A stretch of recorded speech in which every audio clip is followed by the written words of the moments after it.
The morning Victor died, I made him scrambled eggs. I know that sounds like a strange detail to lead with, but that's the thing about grief. It doesn't announce itself with something poetic. It hides in the ordinary. It waits inside a Tuesday morning in the kitchen, inside the sound of a fork scraping a ceramic plate, inside the way he looked up at me from the breakfast table and said, "Evie, these are the best eggs you've ever made," which was a lie, and we both knew it, because I'd been making the same eggs the same way for 43 years, and they'd always tasted exactly the same. But he said it anyway. That was Victor Mercer. He died 4 hours later. A stroke. The doctors said it was fast, that he probably didn't feel much.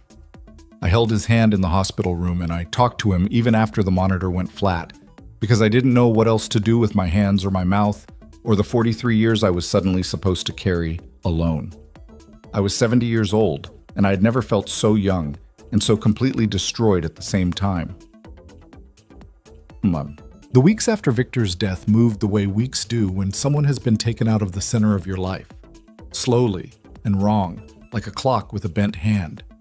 People brought food. I couldn't eat most of it. My sons called. Marcus called twice in the first week, which felt like a lot until I realized both calls had been under 4 minutes, and at least one of them had included the phrase, "We'll need to discuss the estate soon." Ryan called once. He sounded far away. Not geographically, just far, in the way he'd been far for years. The way some people go somewhere inside themselves, and you can never quite reach them after that. I told myself they were grieving too. I told myself everyone processes loss differently. I told myself the things you tell yourself when the alternative is to look at something you're not ready to look at. The reading of the will was scheduled for a Thursday, 3 weeks after the funeral. I remember getting dressed that morning with particular care. I wore the navy blue dress Victor always said made me look like I meant business, and I put on the pearl earrings he gave me for our 30th anniversary. Small vanities. But they mattered. They were armor, in their way. Marcus had offered to drive me. I accepted because it seemed like the right thing to do, the normal family thing to do, and I was still, God help me, trying to perform normalcy. He arrived 20 minutes late. Didn't apologize. Vanessa was in the passenger seat, his wife of 11 years, a woman who had mastered the art of smiling with her mouth, while her eyes measured everything in the room for value. She turned around when I got in the back seat and said, "Evelyn, you look tired. Have you been sleeping?" "I'm fine, Vanessa," I said. "Of course you are," she said, and turned back around. That was the whole conversation. The law offices of Hargrove and Bell occupied the 14th floor of a building downtown that smelled like money and recycled air. Victor had worked with Arthur Hargrove for over 30 years. I'd met Arthur at a dozen dinner parties, watched him eat my pot roast, laughed at his jokes about golf. He was the kind of man who made you feel safe simply by being steady, by being exactly the same version of himself every single time you met him. When we walked in that morning, Arthur shook my hand and looked at me for 1 beat longer than necessary. Just one. And something moved behind his eyes that I couldn't name. It made me uncomfortable in a way I immediately dismissed. Ryan was already there. He was sitting in one of the leather chairs along the far wall, wearing a jacket that was slightly too big for him now. He'd lost weight. His eyes had that particular quality I'd been watching develop in him for years. A kind of dimness, like a light with a loose connection. He stood when I entered, and we hugged, and he smelled faintly of something I didn't want to identify. And he held on a second too long, and I thought, something is wrong with my son. But the room was filling up, and Marcus was already leaning over the conference table examining something. And Vanessa had positioned herself in the chair immediately to Marcus's right, as though she were part of the legal proceedings. And Arthur was organizing papers, and I took my seat, and I folded my hands, and I waited. I had certain expectations. I won't pretend I didn't. 43 years of marriage. I had stood beside Victor Mercer through 3 recessions, 2 failed business ventures before the third one finally worked, a bankruptcy scare in 1987 that I still don't like to talk about, the raising of 2 sons, the death of my mother, a cancer scare of my own that turned out to be nothing but took 6 months off my life just from the waiting. I had been his partner, his confidant. The person who knew which vendors he didn't trust, which investors talked too much, which of his employees were coasting, which ones were quietly carrying the whole operation on their backs. I had not worked outside the home. Victor hadn't wanted that, and I had agreed, which is a decision I've turned over in my mind many times since. But I had worked. Anyone who thinks otherwise has never run a household, hosted 40 years worth of business dinners, managed a social calendar that was quietly and strategically as important to the business as any spreadsheet Marcus ever produced. I expected to be provided for. I expected the house. I expected a share in the company.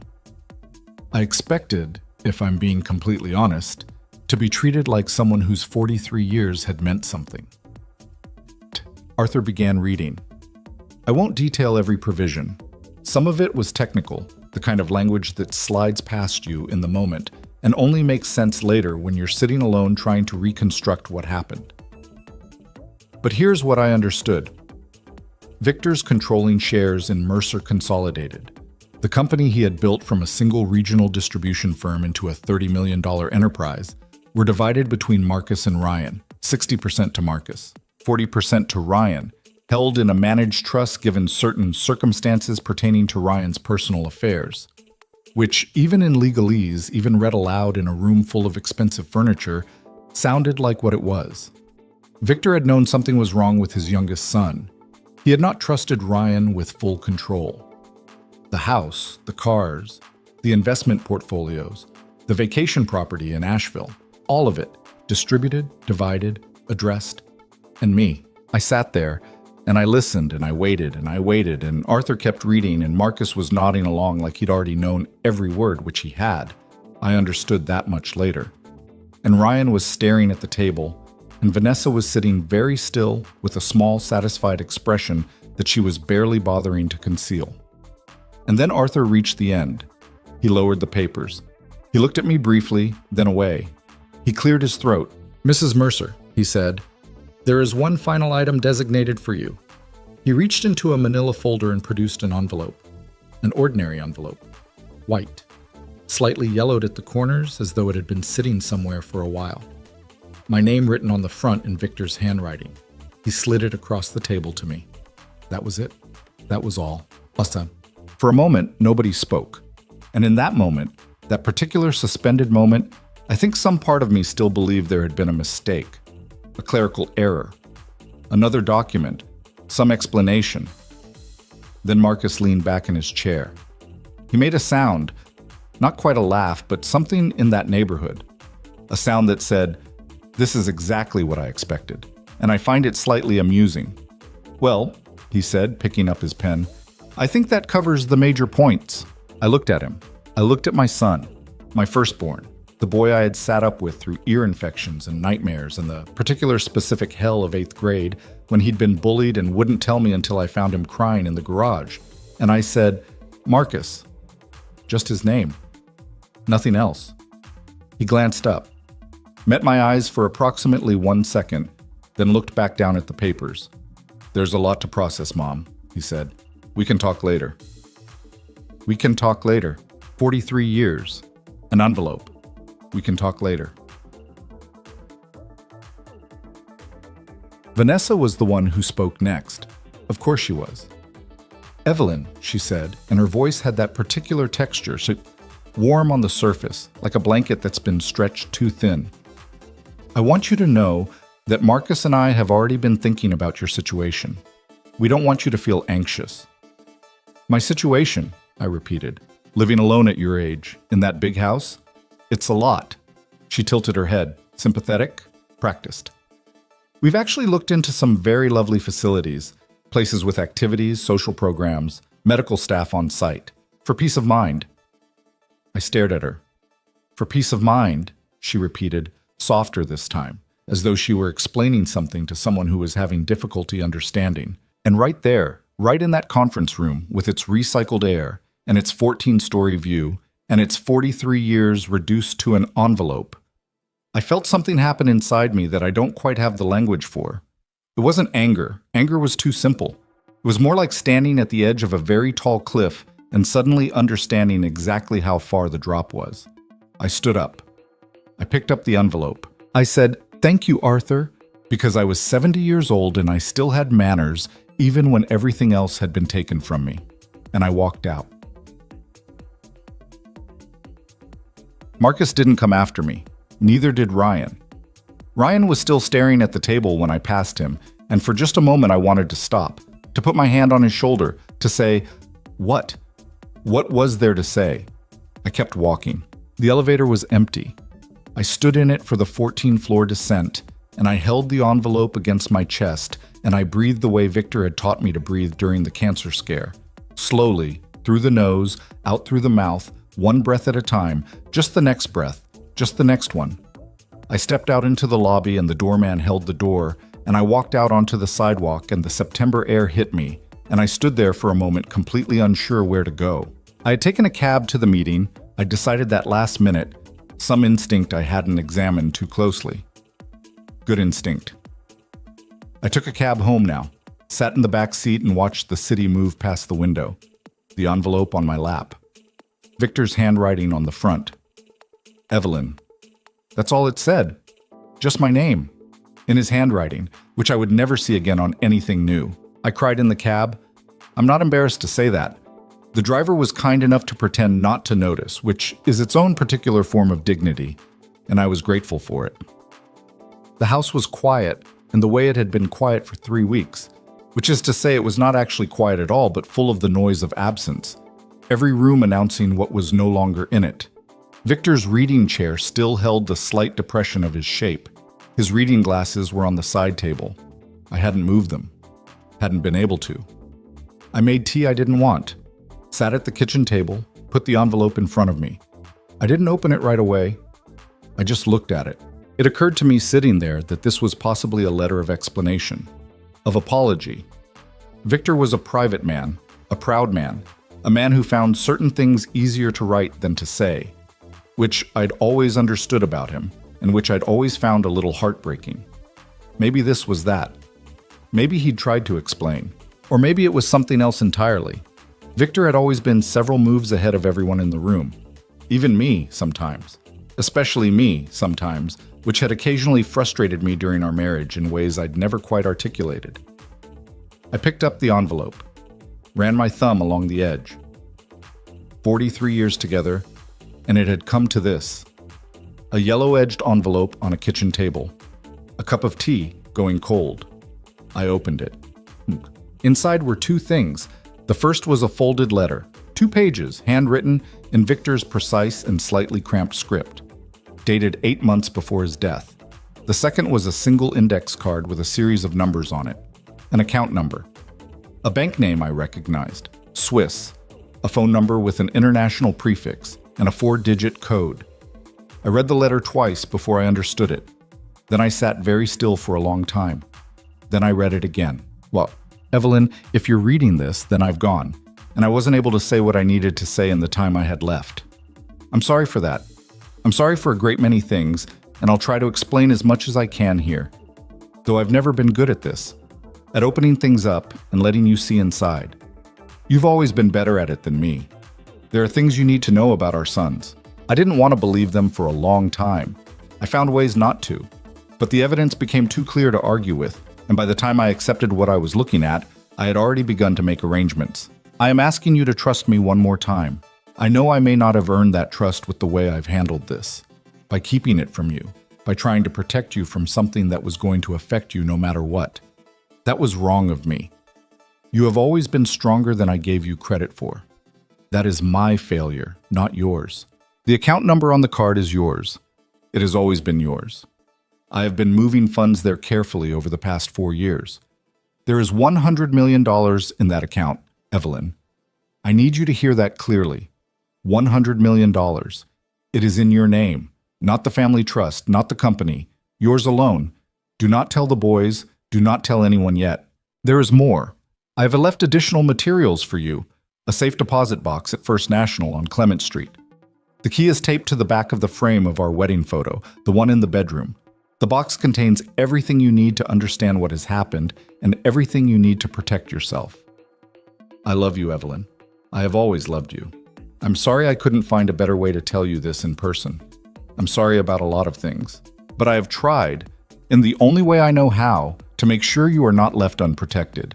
You are not weak. You have never been weak. I hope you believe that now, even if I never said it clearly enough while I was alive. Victor. I sat with that letter for a long time. The tea was completely cold. Outside, the light had shifted. That particular late September light that turns the kitchen gold just before it goes gray. I'd always loved that time of day.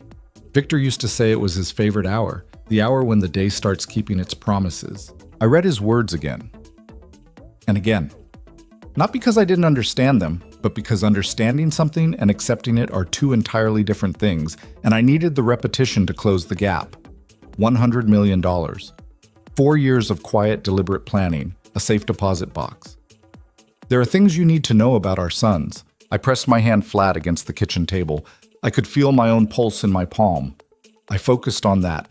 Just the pulse, just the aliveness of it. And I breathed. Victor had known.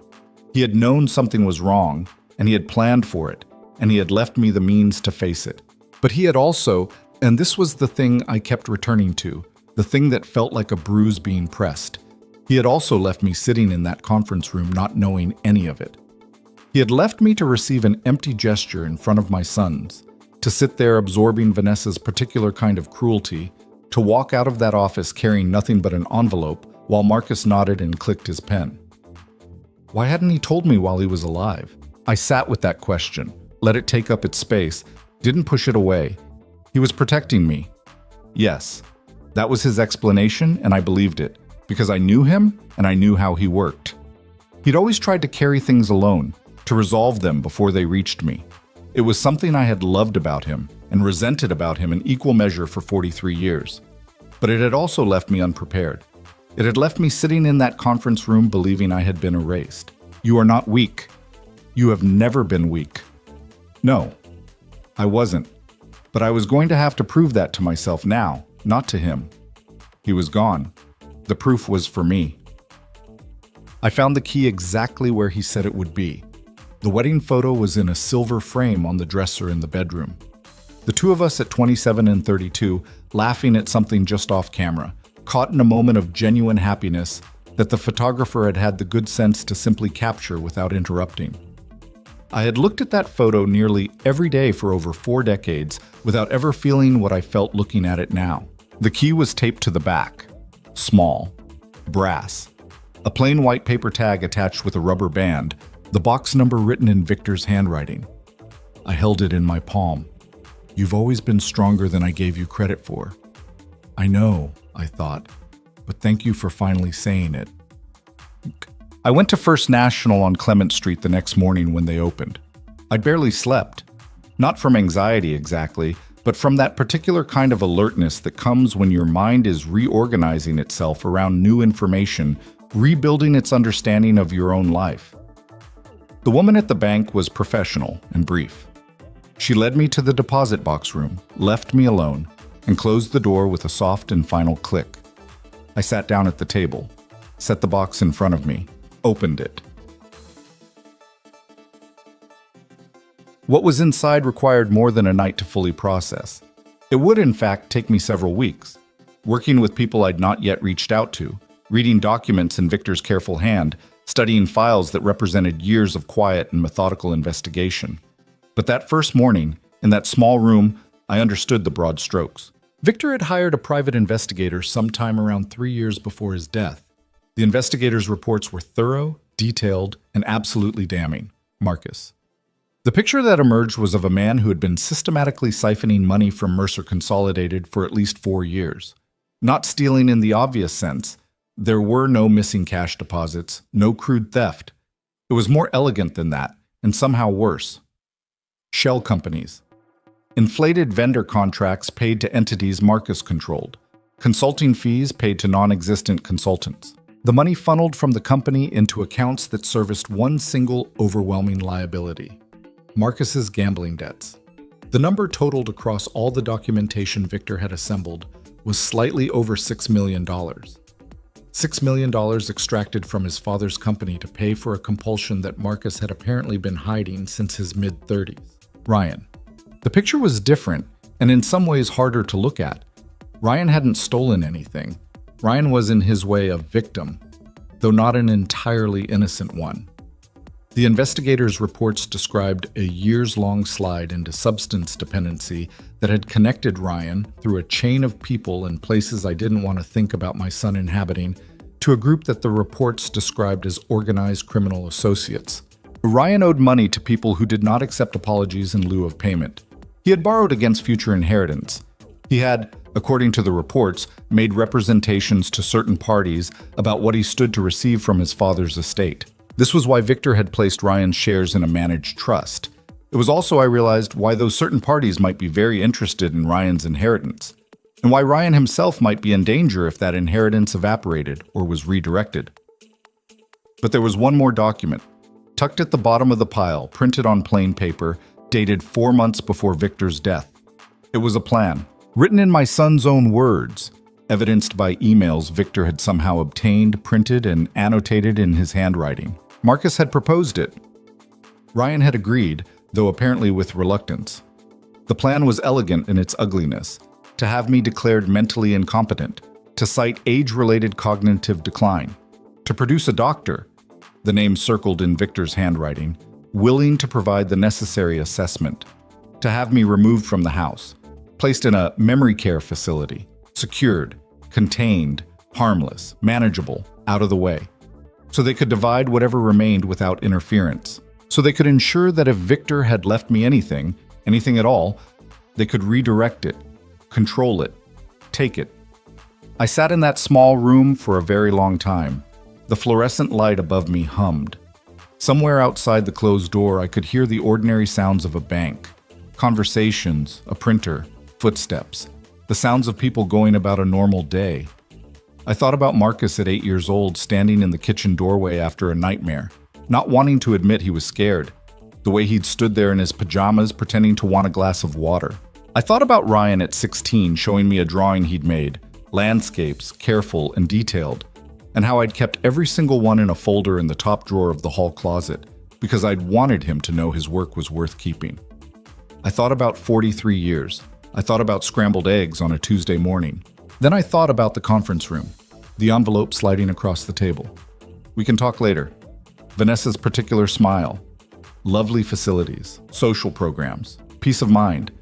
I put the documents back in the box, closed it, looked at my hands on the table, at the wedding ring I still wore, hadn't been able to take off yet, at the faint age spots on the backs of my hands that I'd always thought of as a kind of map, a record of years lived.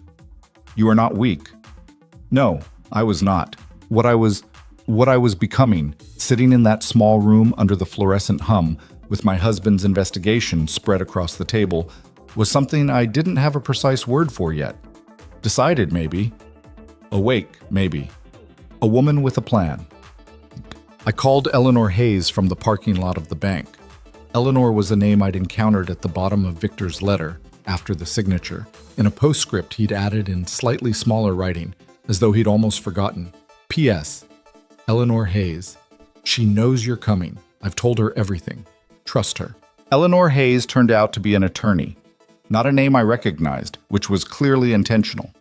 Victor had gone outside his existing legal circle, outside Arthur Hargrove, and everyone connected to the family, to find someone clean, unknown, uncompromised. When I called the number Victor had included, and she picked up on the second ring, the first thing she said was, "Mrs. Mercer, I've been expecting your call. I'm so sorry for your loss." And the way she said it, quiet, direct, without performance, told me what I needed to know. This was not a person who wasted words. "Victor trusted you," I said. "He did. I hope I can earn that same trust from you." "I read everything in the box," I said. A brief pause. "Then you understand what you're dealing with." "Tell me what comes next," she told me. It took almost an hour. I sat in my parked car in the lot of First National Bank on Clement Street, and I listened, and I asked questions, and I listened again. And by the time we finished talking, I had a different understanding of my own life than the one I'd woken up with that morning. The account in Switzerland was fully accessible and entirely mine. Victor had structured it through mechanisms that Eleanor explained in detail. I won't bore you with the legal architecture, but the short version is, it was airtight. The boys couldn't touch it. The estate couldn't touch it. It had existed quietly, in my name, for 4 years. The company was more complicated. Victor's shares had gone to the boys. That was real. But Eleanor had spent several months, at Victor's direction, auditing the company's structure and identifying leverage points.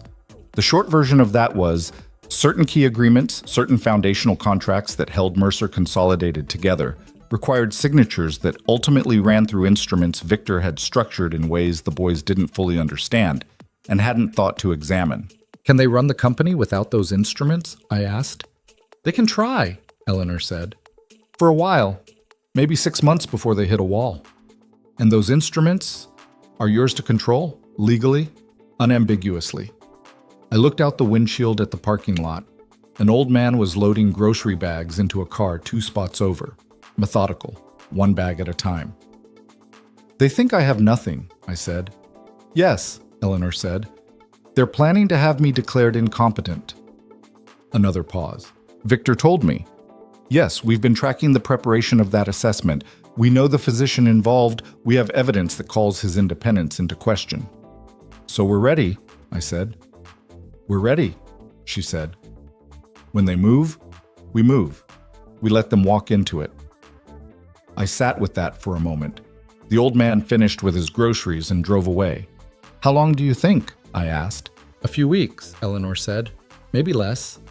Marcus is impatient. He's also in a difficult financial position. The debts are pressing. "He'll move soon." "All right," I said. "Mrs. Mercer, are you okay?" I thought about that. The honest answer was complicated. I was terrified. I was angry in a way that sat low and hot and very still in my chest, different from any anger I'd felt before. I was grieving, still. That hadn't stopped, wouldn't stop, wasn't something you resolved in a bank parking lot. But I was also, for the first time in 3 weeks, maybe longer, not lost. "No," I said. "Not okay, but I know what I'm doing. That's different." "Yes," Eleanor said. "It is." I drove home. Made dinner for one, which was something I was slowly getting used to and would probably never entirely stop finding strange.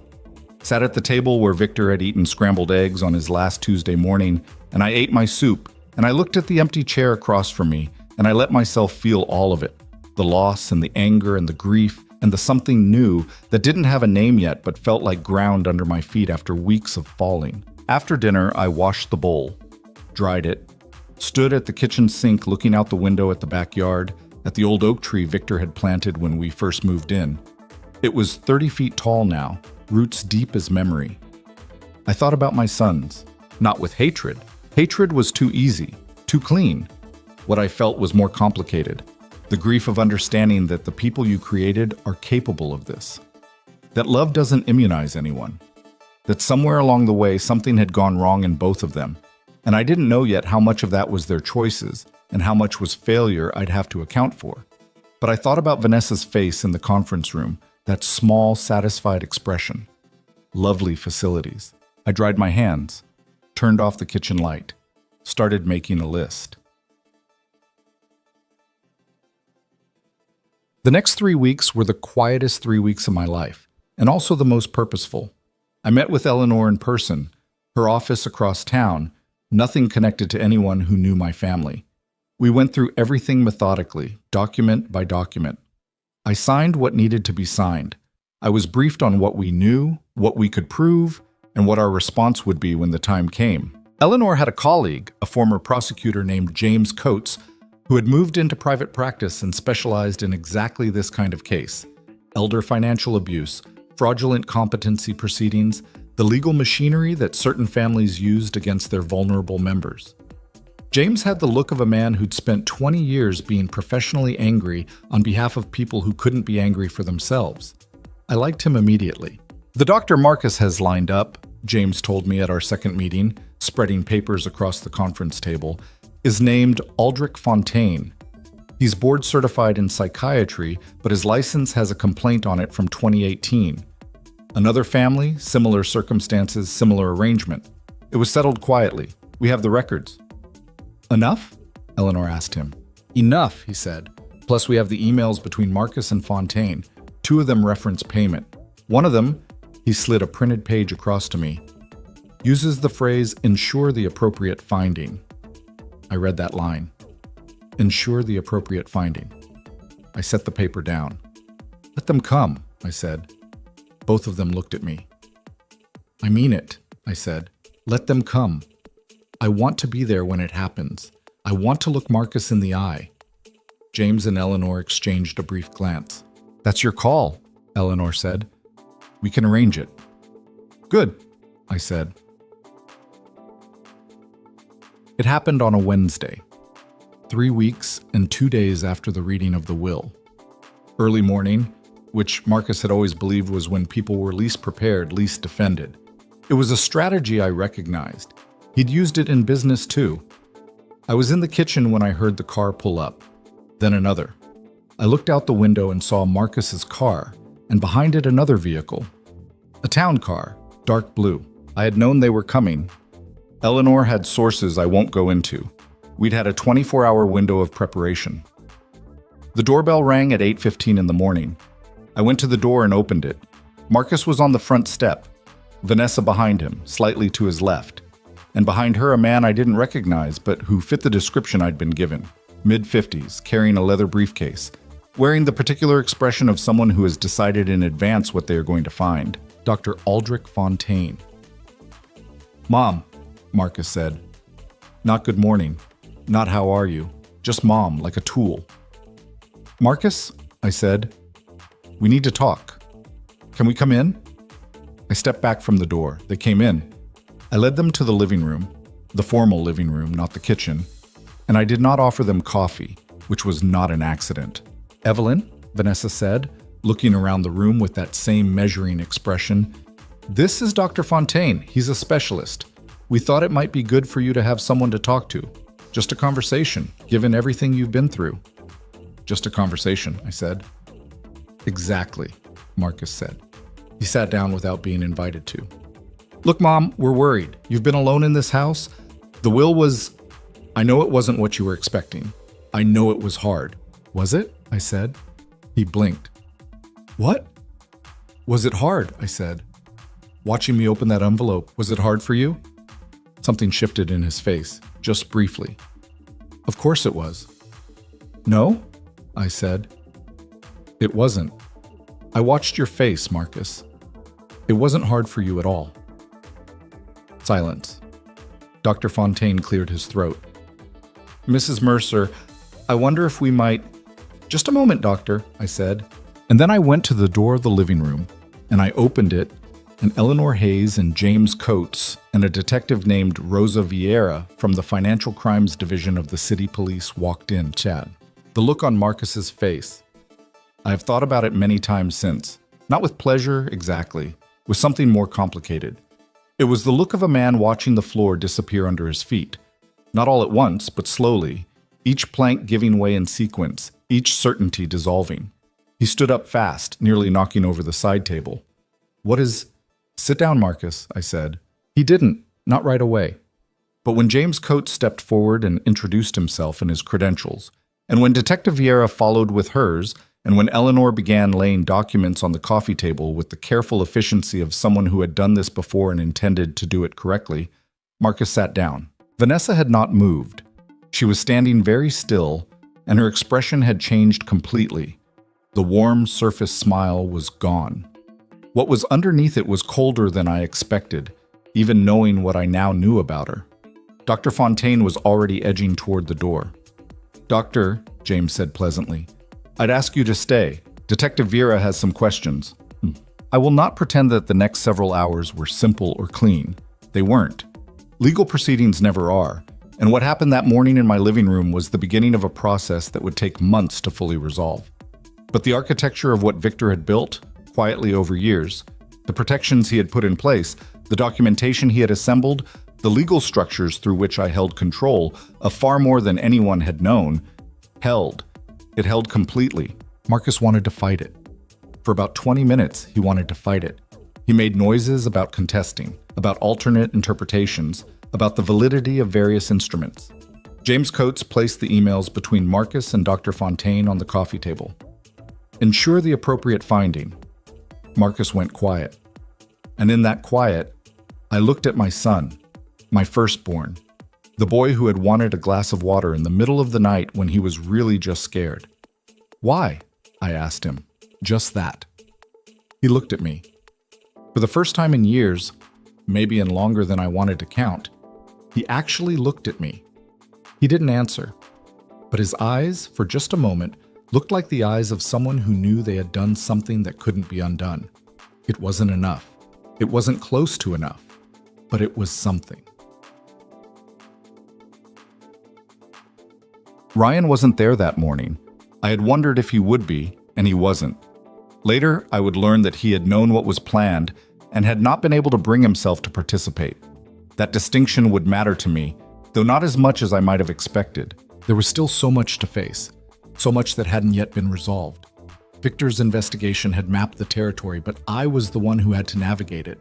The debts and the cover-ups and the people Ryan was connected to who wouldn't simply disappear because a document changed hands. I was 70 years old. My husband was dead. My sons had looked at me and seen a problem to manage. But I was standing in my own living room, in the navy blue dress Victor had always said made me look like I meant business, with the tools to rebuild everything that had been taken or nearly taken, and with the clear and absolute conviction that I was done being managed. Done. Done with pretending the table was level when it wasn't. Done with folding myself small to fit inside someone else's idea of what a woman my age should be. Done. I watched Detective Vieira collect the documents. I watched Marcus stare at the floor. I watched Vanessa finally sit down, slowly, like a person realizing the chair she's been counting on has 3 legs. And I thought, Victor, you gave me everything I needed. Now watch what I do with it. Plus, the days after that Wednesday morning had a particular texture I hadn't expected. Not triumphant, not clean. I'd imagined, in the brief moments during those 3 weeks of preparation when I'd allowed myself to imagine anything, that when the moment came, I would feel something clarifying. A release. The satisfaction of a trap springing shut. What I actually felt was tired, not the tired of defeat. Something different. The tired of a person who has been holding themselves very still for a very long time and has only just been allowed to exhale. Every muscle remembers the tension even after the reason for it is gone.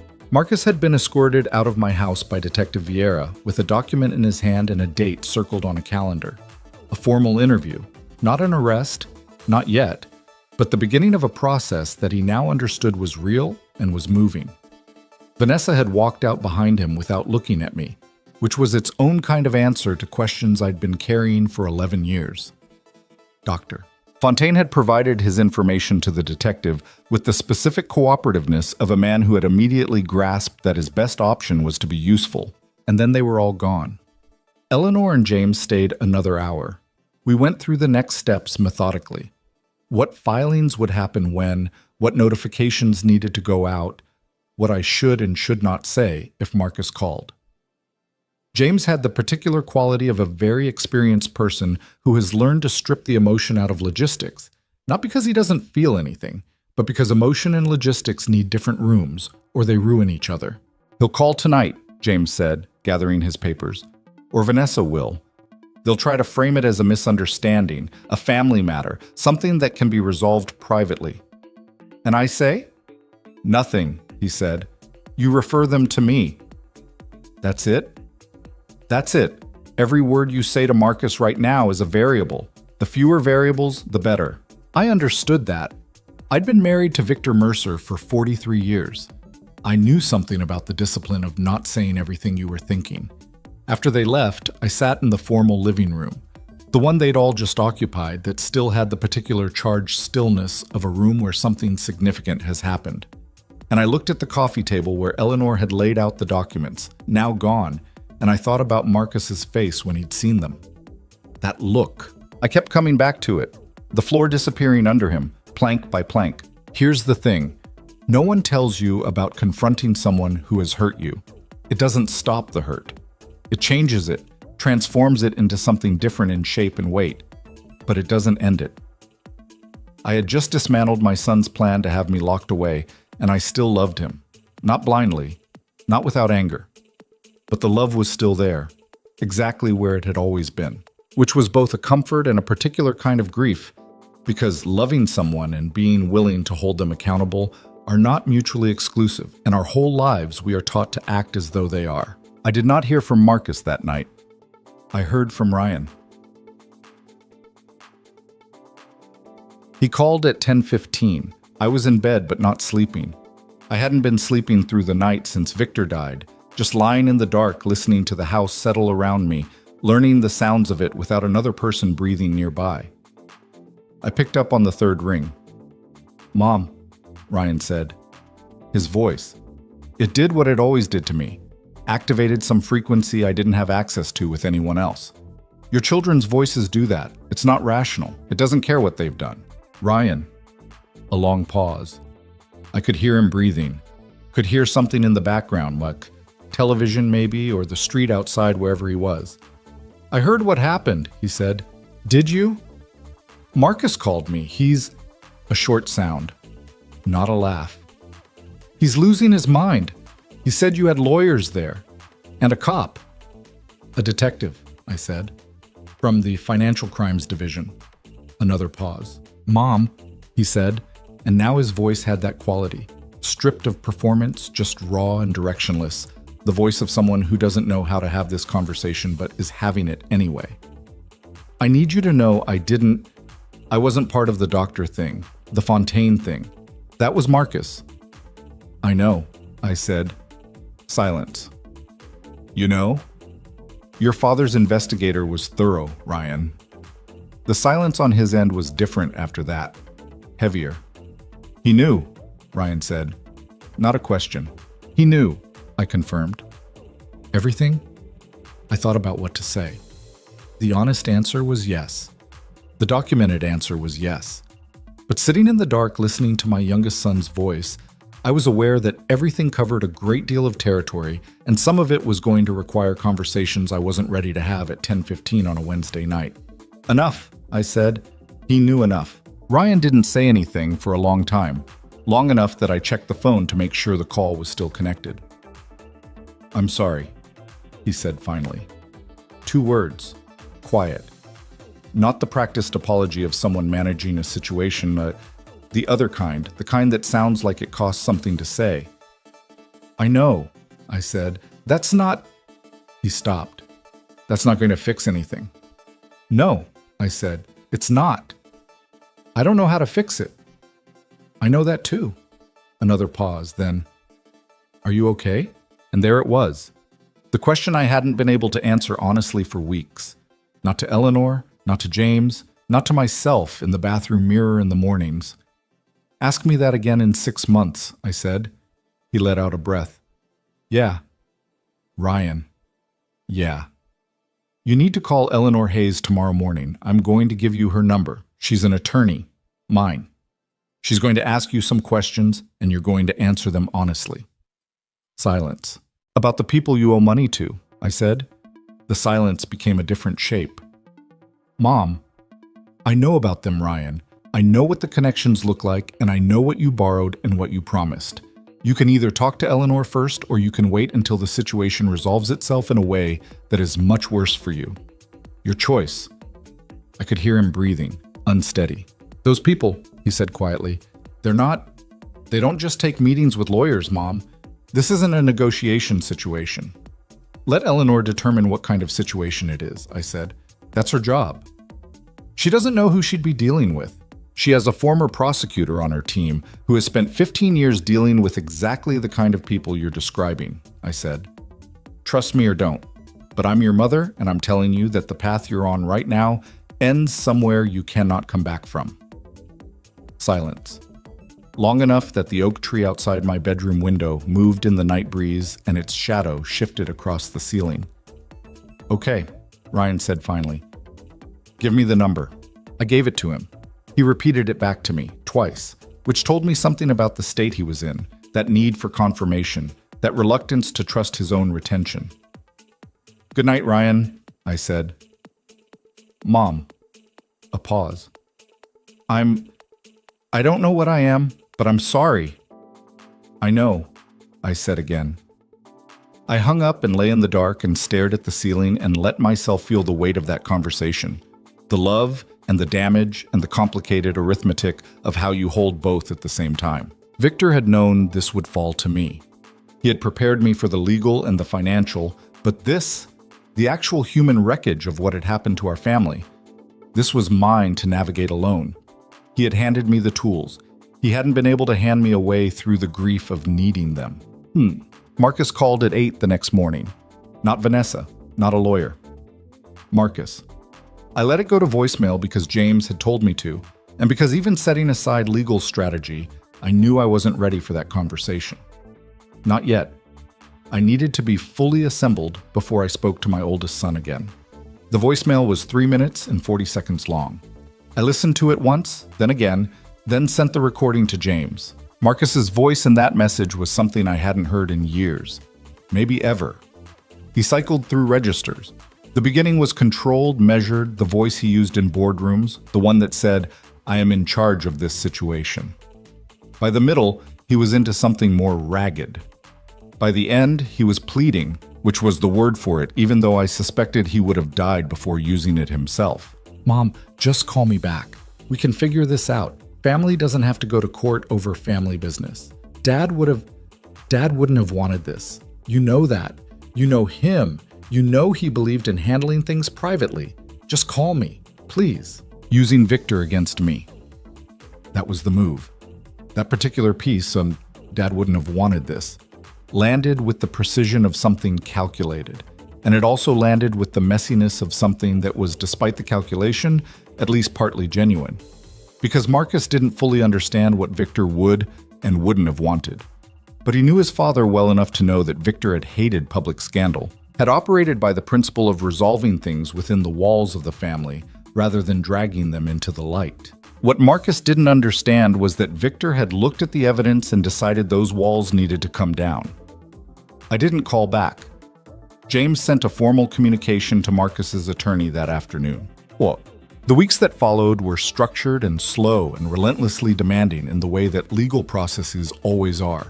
A grinding accumulation of documentation and filings and meetings and calls, each one moving the situation forward by increments so small that on any given day it was impossible to feel the progress. Eleanor navigated the complexity with a precision that I found alternately impressive and exhausting, because precision at that level requires explaining things completely, and being explained to is its own kind of work. The Swiss account was the simplest element. Eleanor's contacts confirmed its full accessibility. I made one call to the bank, International, brief, conducted with a translator standing by who was ultimately unnecessary because the account manager's English was better than mine, and what had existed for 4 years as an abstract number on an index card became real in a way that took several days to fully integrate. $100 million. I want to be honest about what that number felt like, because I think it would be easy to assume it felt like power or security or the particular satisfaction of a woman who has been underestimated suddenly holding every card. And it was those things. But it was also terrifying in a way I hadn't anticipated. That much money, encountered at 70, after 43 years of letting someone else manage the large financial decisions, felt like being handed the wheel of a vehicle moving very fast on an unfamiliar road. Eleanor understood this. She was patient with it.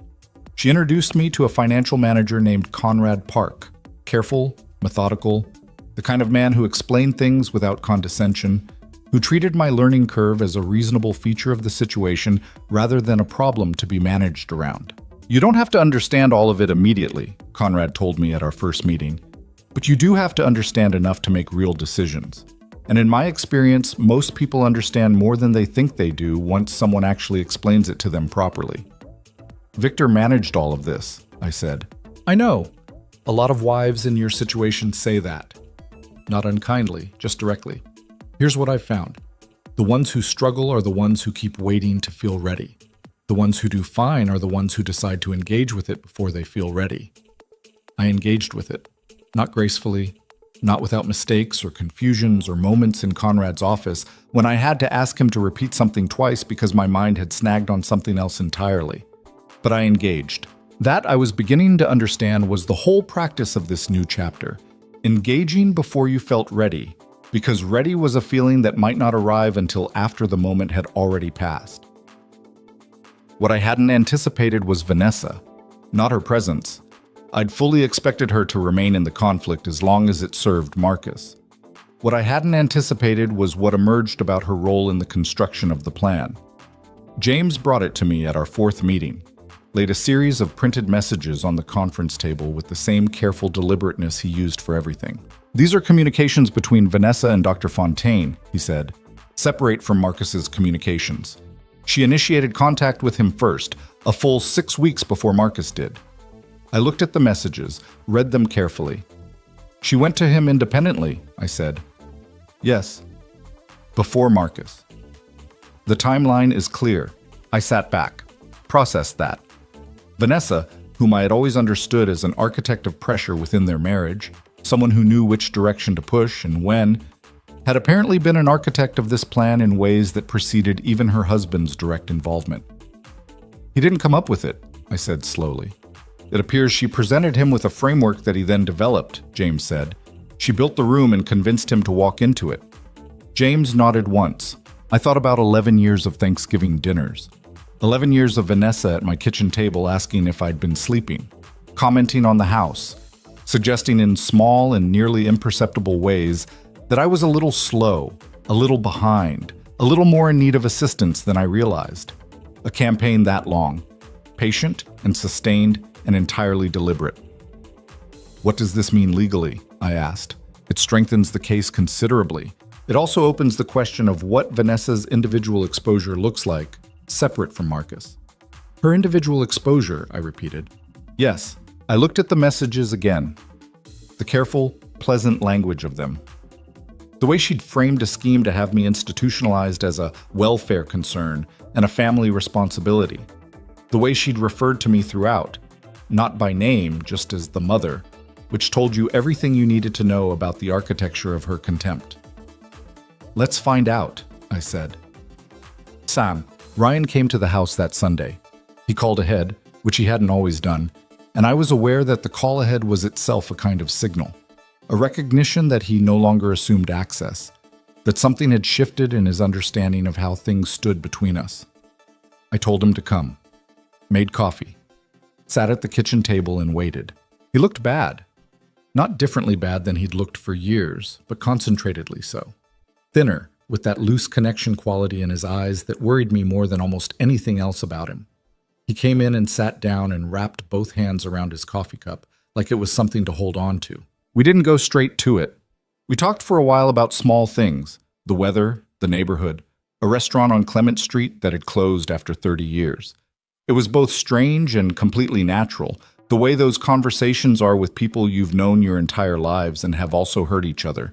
The surface of the ordinary being the only shared ground you have for a few minutes while you gather what you need. Then Ryan set down his cup and said, "I talked to Eleanor." "I know," I said. "She told me.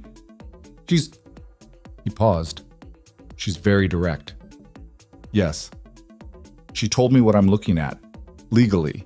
If I cooperate, if I testify about the..." He stopped again. "About the people I've been involved with." "And?" He looked at the table. "It's not simple, Mom. These people..." "I know it's not simple. They're not going to just..." "Ryan." I waited until he looked at me.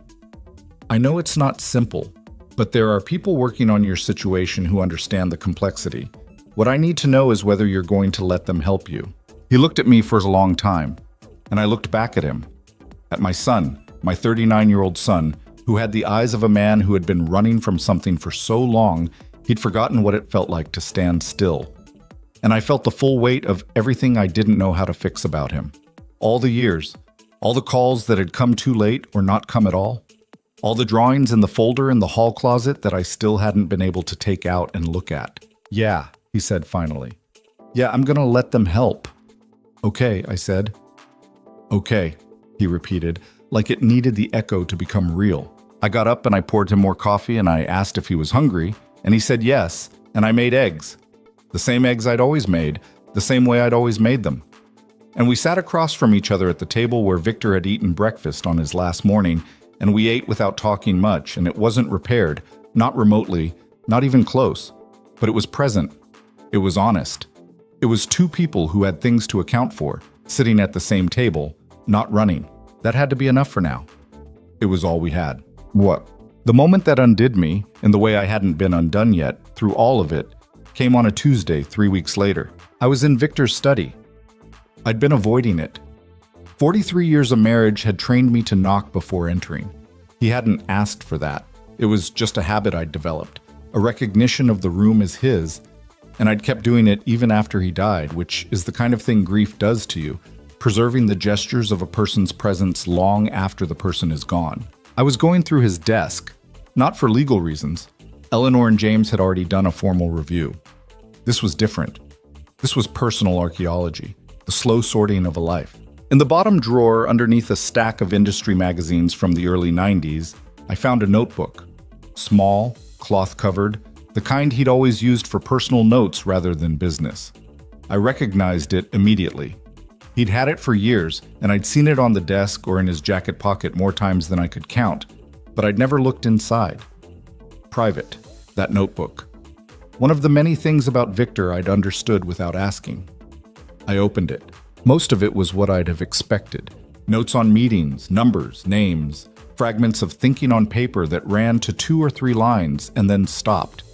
Victor's way of working through problems in writing without needing to complete the thought, just needing to externalize it enough to see it clearly. But near the back, the last dozen pages or so, the character of the writing changed. The entries were dated. They went back about 2 years before his death, and they were not about business. They were about me. Not a journal exactly. More like intermittent letters he'd never sent. Some only a paragraph, some longer. All of them attempts to say things that, reading them now, I understood he had never found a way to say aloud. Told E the eggs were the best she'd ever made. She knew I was lying. She always knows. She smiled anyway. That smile. 40 years, and it still does the same thing to me. He redecorated the guest room while I was traveling last week. Showed me when I came home, a little nervous, like I might not like it. I don't think she realizes how much I like everything she does. I have never figured out how to tell her that adequately. Thinking about the account again, the Swiss one, the one I can't bring myself to tell her about because explaining it means explaining everything else, and I don't know how to tell her what I know about the boys without also telling her that I failed, somewhere, somehow, to raise people who would do this. I look at it and I think, where did I miss it? Where was the moment? Was it avoidable? She asked me this morning if I was okay. I said fine. I wasn't fine. I haven't been fine for months, and she knows that. But she let me say fine because she always does. She gives me the space to carry things, which is a grace I have never sufficiently thanked her for, and probably never will. I'm going to die before I figure out how to say any of this properly. That is a man's pride for you.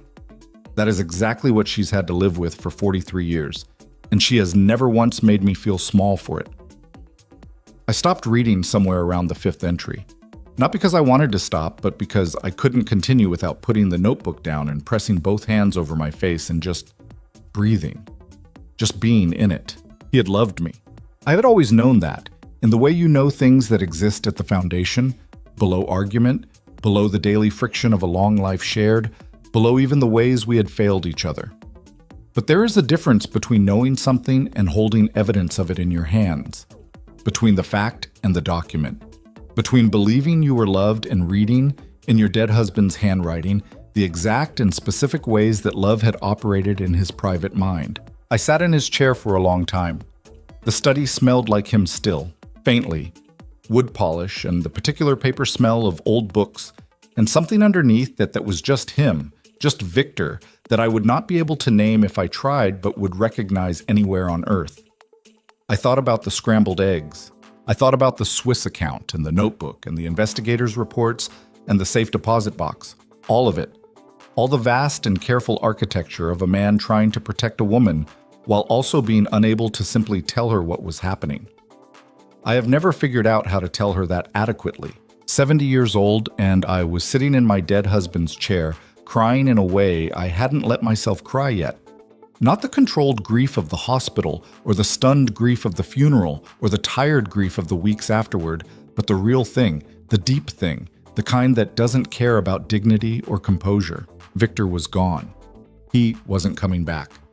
He had left me the money and the plan and the evidence and the key to a safe deposit box and a letter that said you are not weak.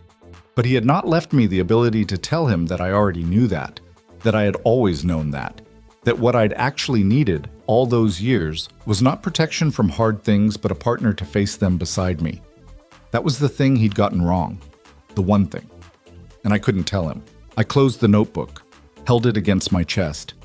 Outside the study window, the oak tree stood in the afternoon light, 30 feet of decades, roots going deep as memory. Eventually, I got up, put the notebook in the drawer where I'd found it, because I wasn't ready to move it yet, straightened his chair, turned off the desk lamp, walked back out into the house that was mine now. Fully, legally, completely mine. There was a lot still in front of me. Marcus and the proceedings, and Ryan and the recovery that would be long and non-linear and not at all like a movie. There was Vanessa and her separate exposure and the legal machinery still grinding forward. There was Conrad and the finances and the learning curve of understanding $100 million and what to do with it that honored what it had been built for and what it had cost. There was so much. But there was also this, which I held carefully alongside everything else. I was still here. After the envelope and the conference room and the doctor with his briefcase and all the years of being made to feel that I was a secondary character in my own life, I was still here.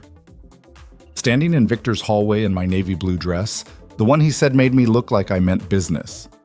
I did mean business. I went to the kitchen, made myself a cup of coffee, sat at the table, opened my notebook, mine, bought last week, first page, first word, and started to write. The notebook I'd started the night I found Victor's had 12 pages filled by the end of the first week. Not a journal exactly. I'd never been a journal person. Had always found the practice slightly self-indulgent, which is a thing I now recognize as the bias of a woman who had been quietly trained to believe her inner life was not worth documenting. What I was writing was more like a ledger. Not of finances, I had Conrad for that, but of clarity. What I knew, what I felt, what I intended. The act of writing it down made it real in a different way than just thinking it, the way signing a document makes an intention into a fact. I was writing in it the morning Eleanor called with news that changed the shape of everything. Marcus has retained Harold Finch, she said. I recognized the name. Victor had mentioned Finch once, years ago, at a dinner party. A corporate attorney with a reputation for turning complicated situations into procedural labyrinths.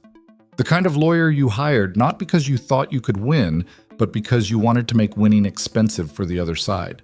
What does that mean for us? I asked. It means Marcus has decided to fight. Eleanor's voice was level. She had the quality of someone who had heard bad news often enough that she'd learned to carry it without leaning. Finch filed a motion yesterday challenging the validity of certain instruments in your favor. The argument is that Victor was not of sound mind in the final 18 months. Which would affect the legal standing of documents signed in that period. The coffee cup in my hand, the kitchen table, the oak tree outside. Victor was completely competent, I said. His doctors, I know, and we have the documentation to prove it. This isn't a strong argument. Finch knows it isn't a strong argument. That's not the point. The point is delay, I said. The point is delay, she confirmed, and cost. And the hope that at 70, dealing with grief and a full legal proceeding, you'll reach a point where settlement starts to look attractive. I put the coffee cup down. Eleanor, I said, I want you to understand something. I have waited my entire adult life for other people to determine when and how things got resolved. I am not settling. I am not getting tired. I'm not going to let him outlast me. A brief pause. Good, Eleanor said. And there was something underneath the word that sounded like satisfaction. Then here's what we do. What we did was move faster, which was, James explained, the correct counter to Finch's strategy. Finch wanted slow, so we gave him fast. Eleanor filed a motion to consolidate the financial misconduct case with the competency fraud proceedings, arguing they were elements of a single coordinated scheme.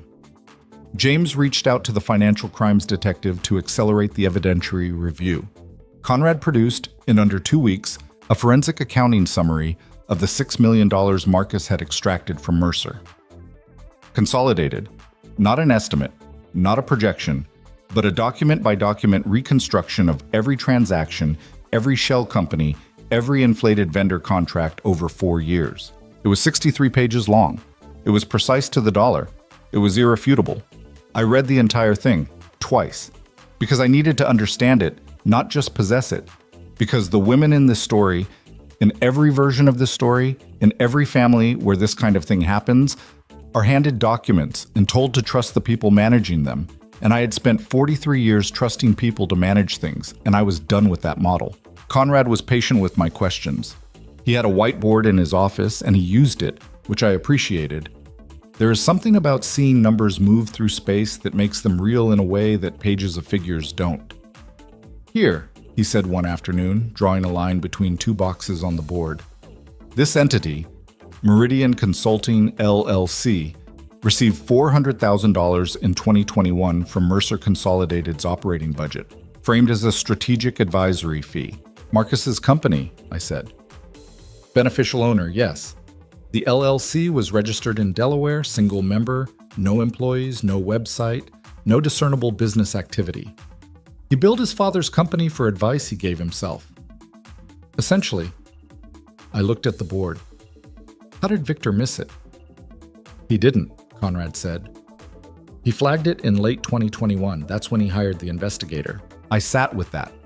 Victor had seen it, had started investigating, had spent the last 2 years of his life watching his older son dismantle what he'd built, and had carried that alone, had made his plans, built his protections, and carried it alone, while eating my scrambled eggs on Tuesday mornings, and telling me they were the best he'd ever tasted.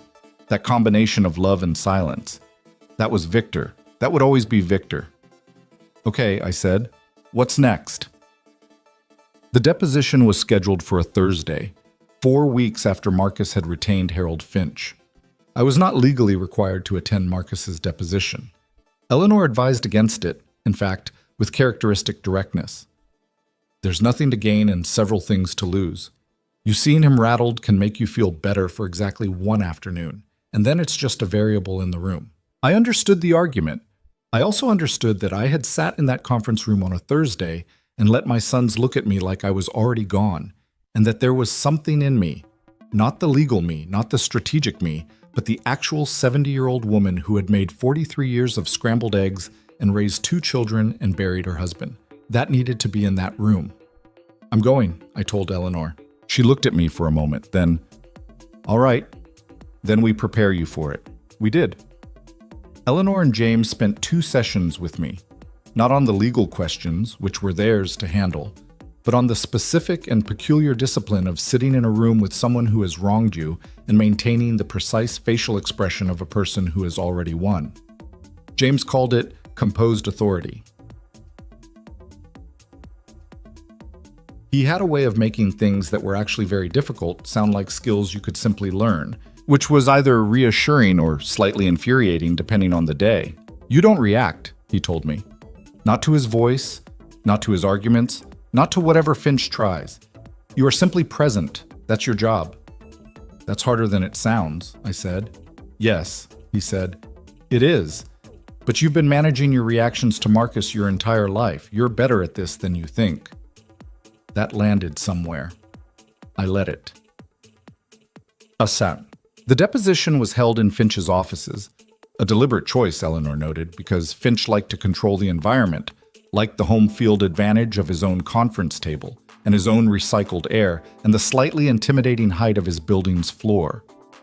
Eleanor's response to this was to arrive 15 minutes early, arrange the seating so that our side faced the window and theirs faced the wall, and set Conrad's 63-page forensic accounting summary at the center of the table like a centerpiece. Marcus arrived with Finch and a junior associate.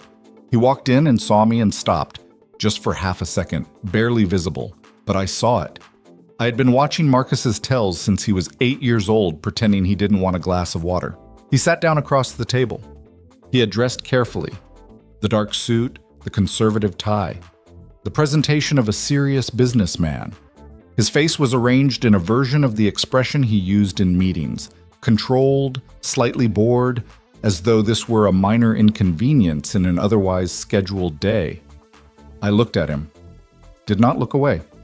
He did, after a moment. The deposition proceeded in the methodical and slightly numbing way of legal proceedings. Finch was good. I'll give him that. He built his questions carefully, constructed his objections with precision, steered around the most damning documents with the practiced ease of someone who had been doing this for 30 years. But Eleanor was better. She had the documents. She had the forensic accounting. She had the emails. She had the email. Ensure the appropriate finding. Finch had been trying to argue that Dr. Fontaine had been acting independently, that Marcus had merely facilitated an introduction, a standard approach for a family concerned about an aging parent. Eleanor let him build that argument for 20 minutes. Let Finch and Marcus settle into the rhythm of it, get comfortable with the framing. Then she put the email on the table. The email between Marcus and Fontaine. The one that used those specific words. The one with the payment discussed in the third paragraph and the timeline for the assessment in the fourth. Finch looked at it. His expression didn't change, but something behind it did. The slight mechanical adjustment of a man recalibrating. Marcus looked at it, and his expression changed completely, just for one unguarded second, before he reassembled it. That second, I watched it happen, watched the floor go out again the same way it had in my living room. And I felt something I hadn't expected, which was not satisfaction exactly, but something closer to sorrow. Because that look on my son's face was the look of someone who had believed, right up until this moment, that there was still a version of this that could be controlled. Still a door he hadn't tried. Still a way out. There wasn't. Marcus, Eleanor said very quietly, I'd like to ask you about this email. Finch put his hand on Marcus's arm, leaned in. They conferred in whispers for 90 seconds. Then Finch said, We'd like to request a brief recess. Of course, Eleanor said. In the recess, Eleanor, James, and I stood in the hallway outside the conference room. James was reviewing something on his phone. Eleanor was drinking coffee from a paper cup with the focused efficiency of someone refueling between tasks. I stood by the window and looked out at the city. The same city I'd ridden through in a cab 3 months ago, crying into my collar with an envelope on my lap. And I thought about what was happening in that conference room without us in it. He's going to try to negotiate, James said without looking up from his phone. I know, I said. The question is what you want.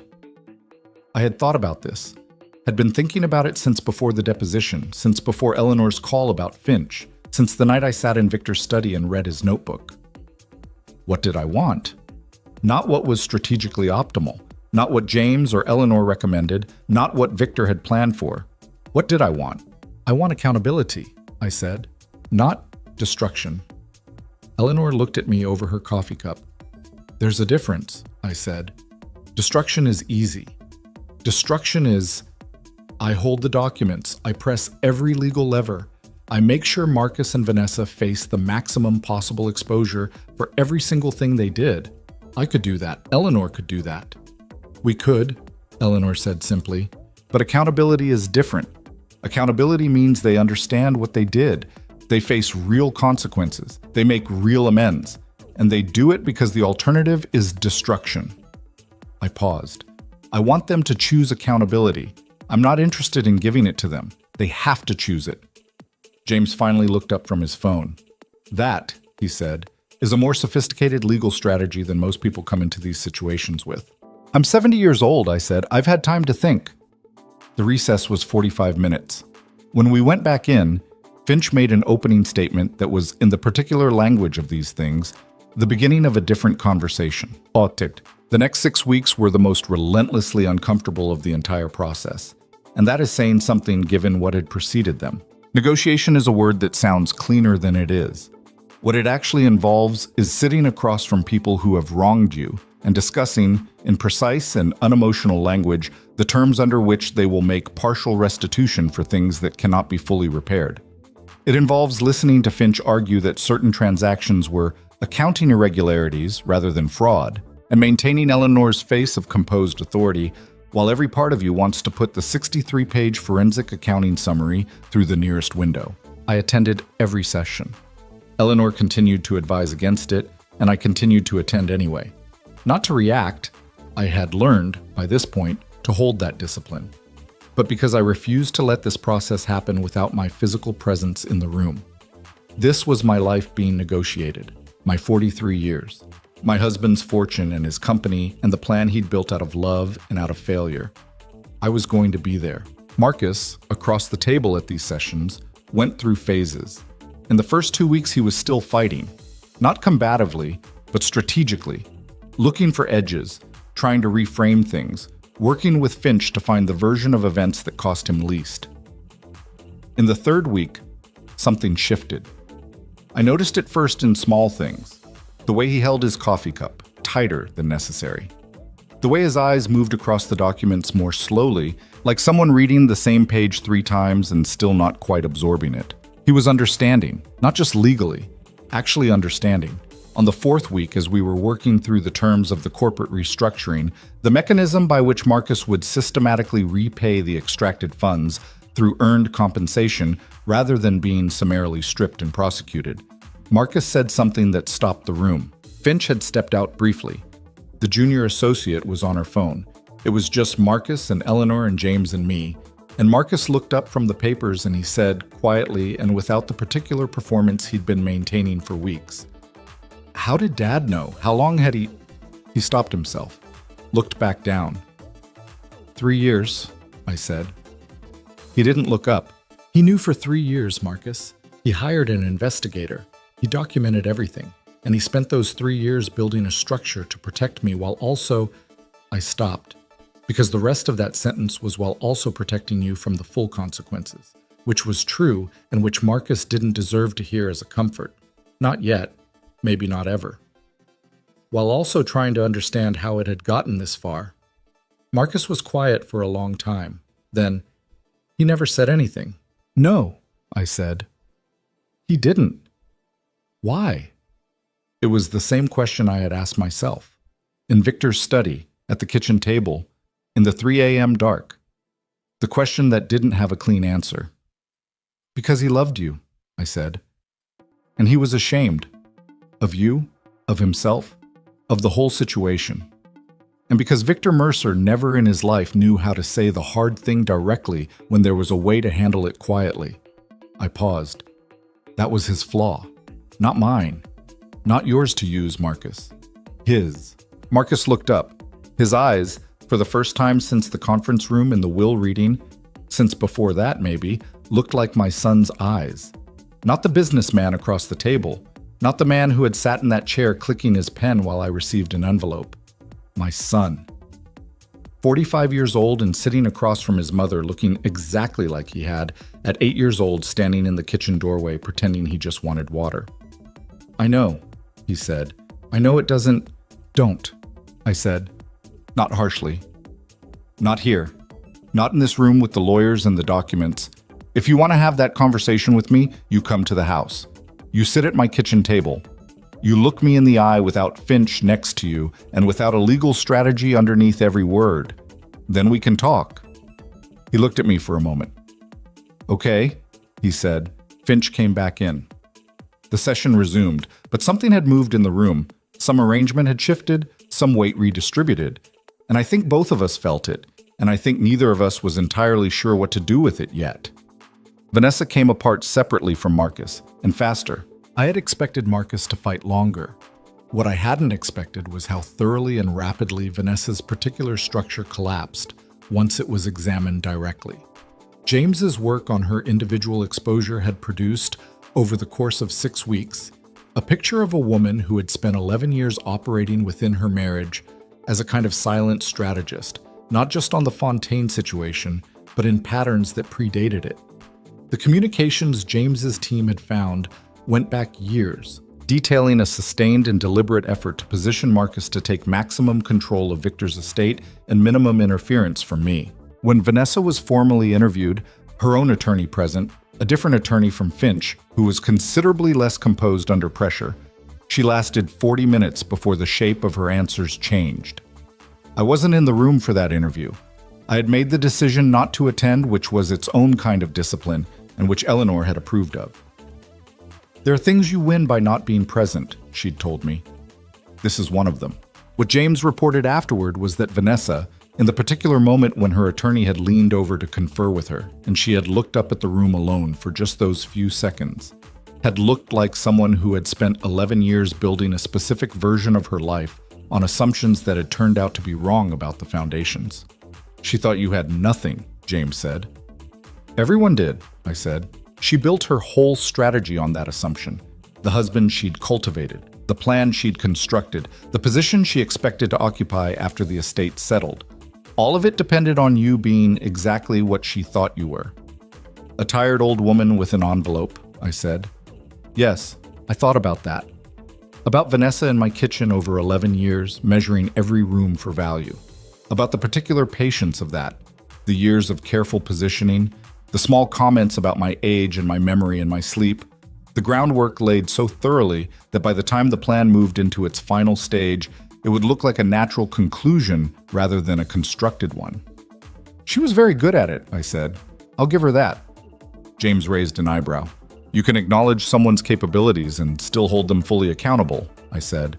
Those aren't mutually exclusive. What Vanessa faced, ultimately, was a choice not entirely unlike the one Marcus was navigating.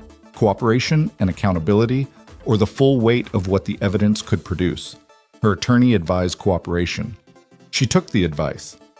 The marriage, by that point, was already a structure with no foundation.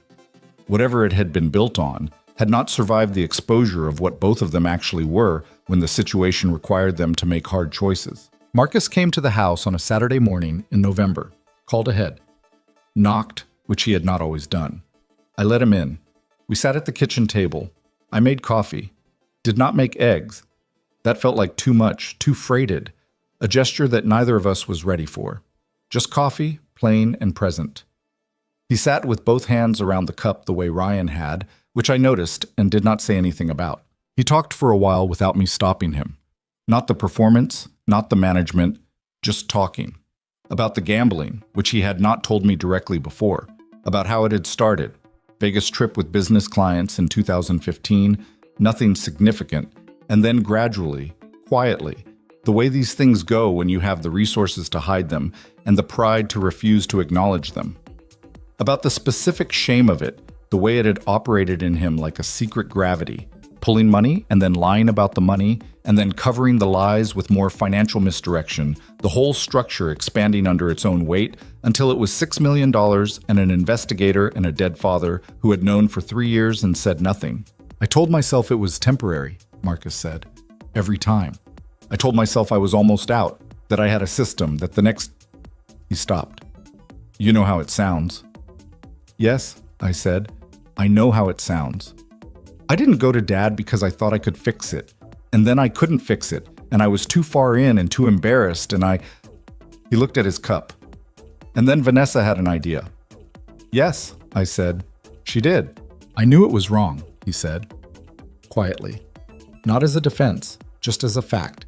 Delivered with the specific heaviness of something that had been sitting on a person for a long time. I knew it was wrong. And I told myself you'd be fine. That the facility would be nice, that you'd be okay. I looked at my son. I would not have been okay, Marcus. I know. I would have spent whatever years I had left in a room somewhere while you and Vanessa used my husband's money to cover your mistakes. He didn't look away. I know, he said again. So I need you to understand that when I agreed to structured repayment instead of prosecution, when I sat in those rooms for 6 weeks and held a line that protected you from the worst of what you deserved, I need you to understand that was not weakness. That was a choice, my choice. And it cost me something, and I expect you to understand what it cost. Marcus looked at me for a long time. His eyes were, I don't want to say wet, that seems too neat. They were the eyes of a man who was in the process of understanding something about his mother that he had not understood in 45 years of being her son. Why? He said finally. If you had everything, the evidence, the account, all of it, why not just... Because destruction is easy, I said. And I am not an easy woman. He almost smiled. Almost. It wasn't the right moment for smiling, and he knew it, and he didn't. No, he said. You're not. Your father knew that, I said. He wrote it in a notebook I found in his desk. He just never said it loud enough while he was alive. Marcus was quiet. I'm going to need you to earn this, I said. Every part of it. The repayment terms, yes, but beyond that. I'm talking about who you are when this is done. Because the repayment schedule ends in 5 years, Marcus. Who you are after that is the thing that actually matters. What if I don't know how to be anything different? It was the most honest thing he'd said. Possibly the most honest thing I'd heard from him in years. Then you figure it out, I said. Like everyone does, badly and slowly, and without a guarantee at the end. He nodded. Once, we drank our coffee. The November light came through the kitchen window and made the table gold the way it had when Victor had sat across from me on a Tuesday morning, and I let myself feel that. The grief and the anger and the love that doesn't stop even when it probably should, and the thin and genuine thread of something that wasn't forgiveness yet, but was at least the beginning of a direction. Outside, the oak tree stood in the yard, 30 feet tall, roots going down to where they couldn't be reached. I thought, I am still here. I am still here. Marcus left that Saturday with his coffee cup empty and something different in the set of his shoulders. Not lighter exactly, but less armored. Like a man who had been bracing for an impact that turned out to be different in shape than he'd expected. Not softer, just different. I stood at the kitchen window and watched his car pull out of the driveway, and I noticed, not for the first time, that the instinct to call after him, to soften the edges, to add something reassuring at the end, to make sure he was okay before he drove away, was still there. 45 years of mothering had built that instinct so deep it operated below conscious thought.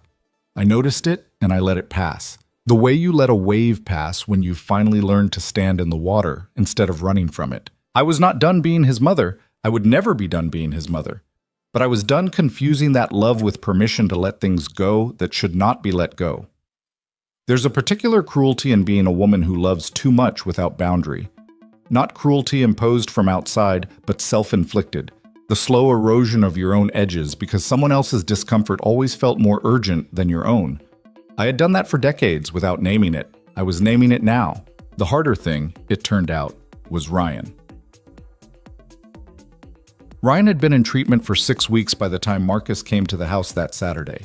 Not a facility in the pastoral brochure sense that Vanessa had suggested for me. Not a place designed to contain someone and call it care. An actual treatment center, one James had connected him with through a colleague who specialized in exactly the intersection of addiction and legal entanglement that Ryan represented. 60-day program. Structured. Serious. He could call on Sundays. I waited for those calls with a feeling I recognized from when he was a teenager and had started disappearing into himself. A particular held breath quality, a waiting to hear the voice and determine from its texture how things actually stood. The first call had been brief. He was doing okay. The program was hard. He didn't like the group sessions. Why not? I'd asked. Because you have to talk about it, he said, out loud, to strangers. That sounds like exactly the thing you need, I said. A long pause. Yeah, he said. That's what they tell me. The second call was longer. He'd had a session that had apparently cracked something open. He didn't describe it in detail, and I didn't push, but I could hear it in his voice, the way a voice sounds different after something has been let out of it that had been pressurized for a long time. He asked me about the house, about the oak tree. Small things, specific things. The things you ask about when you're trying to hold on to something real from the outside world. The tree's fine, I told him. It's November, so it's mostly bare. But it's fine. Dad planted that tree, he said. I know. When we moved in, I was 4. I remember him digging the hole. It seemed like the biggest hole in the world. I didn't say anything. Sometimes the right response to someone remembering something is just to let them have the memory. I've been thinking about Dad a lot, Ryan said. Me too. Not in a bad way, just trying to figure out what he knew, what he thought of me. He loved you, I said. That was never in question. He put my shares in a trust, Ryan said. Flat. Not accusatory, just stating it. Yes. Because he didn't trust me. Because he was trying to protect you, I said. From people who would have taken everything from you the minute it was accessible. That's different from not trusting you. Is it? Ryan. I waited until I was sure he was listening. Your father wrote about you in a notebook I found. He wrote that he didn't know where he'd missed the turn, that he kept looking for the moment and couldn't find it. That question kept him up. Silence. He blamed himself? He was a father, I said. We always blame ourselves. It's the job. Another silence, then quietly, that's not fair to him. No, I said, it's not. And it's not entirely accurate either. You made choices, Ryan. So did he. So did I. We don't get to hand each other all the weight. He was quiet for a long time after that. When he spoke again, his voice had that undone quality. Not broken, but open in a way it usually wasn't. I'm going to do the work, he said. In here. I'm going to actually do it. I know, I said. You don't have to say that. I know that too, I said. I'm saying it because it's true. What I didn't say, what I held carefully on my own side of the line, was that belief and accountability were not the same thing. I believed he intended to do the work. What I didn't yet know was who he would be when the work was done, whether the intention would hold through the specific and grinding difficulty of actually becoming different. That question didn't resolve itself on a Sunday phone call. It resolved itself over years. In the ordinary moments when choices had to be made, and he had to make them without the structure of a treatment center telling him what to do. But it had to start somewhere. In December, 3 things happened in close enough succession that they felt connected, though I'm not sure they were. The first was that Mercer Consolidated had its quarterly review, the first one conducted under the new structure Eleanor and I had established. The company was now under independent management, a board I had selected with Conrad's guidance, with oversight mechanisms that made the kind of extraction Marcus had run for 4 years structurally impossible. Marcus retained a minority position, stripped of executive authority, with a seat on the board that he had to earn back through demonstrated conduct over a multi-year period. He had signed the agreement without Finch. Finch had been dismissed by that point, his utility exhausted, and the signing had been a quiet thing, just Marcus and Eleanor and me, no performance, no conference table theater. He'd signed, set down the pen, said, I know I don't get to ask what comes next. No, I said, you don't. But there is a next. That's something. The second thing was that Vanessa filed for divorce. I heard about this from Eleanor, not from Marcus, which told me something about where things stood between them. The filing cited irreconcilable differences, which was the legal language for everything. Marcus called me the evening he'd been served, and the call was brief and strange. He wasn't asking for sympathy exactly, and he wasn't pretending to be fine, just calling in the way people sometimes call when they've received a blow and need to hear a voice that knows the full context. Are you okay? I asked. A short, dry sound. Not particularly. Do you want to come over? A pause. No, I just needed to tell you. Okay? She's taking the apartment, the one on Meridian. Okay. I thought... He stopped. I don't know what I thought. I thought after everything, at least we'd... He didn't finish. I knew what he'd thought. That whatever else collapsed, Vanessa would stay. That the particular relationship he'd built with a woman who was, in her way, as much architect as partner, he'd thought it was more durable than it turned out to be. Which was its own lesson, though not one I was in a position to teach him. Some things you only understand when they leave. Marcus, I said. Yeah. I'm sorry. Not for the circumstances that led here, but that it hurts. I'm sorry it hurts. Another pause, longer this time. Thank you, he said. After I hung up, I sat with that for a while. The specific ache of watching your child suffer consequences that are real and earned and that you cannot and should not absorb on their behalf. There is no preparation for that. You think you understand it abstractly, but then it arrives in your chest as a specific and physical weight, and you just have to carry it. The third thing that happened in December was that I met a woman named Gloria Huang. Gloria ran a community legal clinic on the east side of the city, a nonprofit she'd built over 15 years that provided free legal services to elderly and low-income clients. Eleanor had mentioned her in passing, the way you mention someone whose work you respect without making a production of the introduction. You might want to talk to her, Eleanor had said. She knows things about what happens to older women in financial disputes that I think you'd find relevant. We met for coffee at a place near the clinic. Gloria was 63, compact and direct.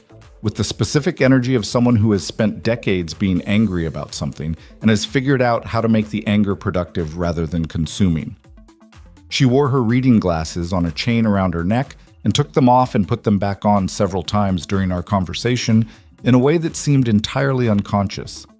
"Eleanor tells me you went through something significant," she said. "You could call it that. She also tells me you came out of it with resources." "Yes?" "Good." She put her glasses on, looked at something on the table, took them off again. "Because I'm going to tell you something about the kind of situation you just survived, Mrs. Mercer, that I think you may not fully understand yet. What happened to you? The competency scheme, the financial exclusion, the plan to institutionalize you to control the estate. That is not unusual. I see versions of it every month in this clinic. Women your age, sometimes older, sometimes younger. Most of them don't have what you had. Most of them don't have a Swiss account, or an attorney their husband pre-selected, or a forensic accountant who produces 63-page reports. Vauti isti autores. Most of them have nothing, I said. Most of them have nothing, she confirmed. And by the time they reach me, the damage is done. The assets are gone. The competency finding is on record. They're in the facility, and reversing any of that is enormously difficult and frequently impossible. I looked at her. What would it take, I said slowly, to change that? She studied me for a moment, put her glasses back on. Money, she said. And someone willing to put their name on it. Not just write a check, actually put their name on it. Be the face of it. Tell the story. Tell the story, I repeated. People protect abstract problems differently than they protect specific people, Gloria said. If this is just a policy issue, it's invisible. If it's a woman who sat in a conference room and received an envelope while her sons divided $30 million, and who fought back and who is now standing in front of them saying this cannot keep happening, that's different. That moves. I sat with that. I'd have to be willing to be public about it, I said. Yes. That's uncomfortable. Yes, she said. It is. I'm 70 years old and I've spent my entire life not being public about things. Gloria nodded. Waited. Tell me what the organization needs, I said. I want to be honest about what that decision cost me, because I think there's a version of this story where it sounds inevitable, where the woman who fights back obviously becomes the woman who builds something, and the transformation is clean and cinematic and arrives right on schedule. That's not how it happened. What happened was that I spent 3 weeks after my coffee with Gloria oscillating between commitment and terror in a ratio that shifted daily. Some mornings I woke up clear. Yes, this was right. This was the thing that made sense of the rest of it. The purpose that the money and the experience and the survival of the last several months had been building toward. Other mornings I woke up and thought about how old I was and how tired I was and how much easier it would be to simply live quietly with the Swiss account and the rebuilt company and leave the world changing to people who had more energy for it. Conrad, when I told him what I was considering, asked the same question he'd asked about the finances. What's your timeline for deciding? I don't know, I said. Is there a cost to waiting? I thought about Gloria's clinic, the women she'd described, the ones who reached her after the damage was done. Yes, I said. Then decide, he said. Not unkindly, just directly. I decided. Eleanor helped structure it legally. A private foundation, separate from the Mercer estate, capitalized with a portion of the Swiss account that felt significant without being reckless. Gloria agreed to serve as executive director, which she'd been reluctant to accept until I made clear that I wasn't looking for a receptacle for my money, but for a genuine partner who knew what she was doing and would tell me when I was wrong. That's the condition, Gloria said. That I tell you when you're wrong? That's the condition, I said. I have had enough people in my life who told me what I wanted to hear. I don't need any more of those. She put her glasses on. I can do that. We named it the Mercer Foundation. Gloria argued briefly for a different name, something less personal, more institutional. I disagreed for the first time in our short partnership. The name matters, I said. Victor built Mercer Consolidated. It went sideways. I want to take that name and make it mean something different, something better. You want to rehabilitate the name, Gloria said. I want to own it, I said. It's mine. What I do with it is mine. She took her glasses off, looked at me. Okay, she said. Mercer Foundation it is. The announcement went public in February, 5 months after the will reading, 4 months after the Wednesday in my living room when everything had turned. Eleanor issued a press release that was restrained in the way legal communications always are, describing the foundation's mission without detailing my personal situation. I had an interview with a journalist from the city paper, a woman in her 40s named Dana Chen, who had the quality of a person who has learned to ask the real question after 3 fake ones. And it was the first time I had spoken publicly about any of it. The night before the interview, I sat at the kitchen table with Victor's notebook open in front of me. Not reading it. I had read it enough that I had most of it somewhere in memory now. Just having it present. The kitchen light was on. The rest of the house was quiet. I thought about the conference room, the envelope. We can talk later. Vanessa's smile. I thought about what it had felt like to believe for approximately 4 hours that I had been erased. That feeling, that specific annihilating feeling of being made invisible in your own life, that was what I was going to talk about. Not as a victim, not as a cautionary tale, as someone who had been there and come back from it and wanted other women to know that coming back was possible, and that the path back required not just resources but the willingness to stop performing gratitude for your own diminishment. That was the story. That was the thing worth saying out loud. Dana Chen arrived the next morning at 10. We sat in the living room, the formal one, the one where the Wednesday confrontation had happened, which I had decided to reclaim rather than avoid. She had her recorder and her notebook. She was professional without being stiff, the kind of interviewer who makes you feel heard without making you feel managed.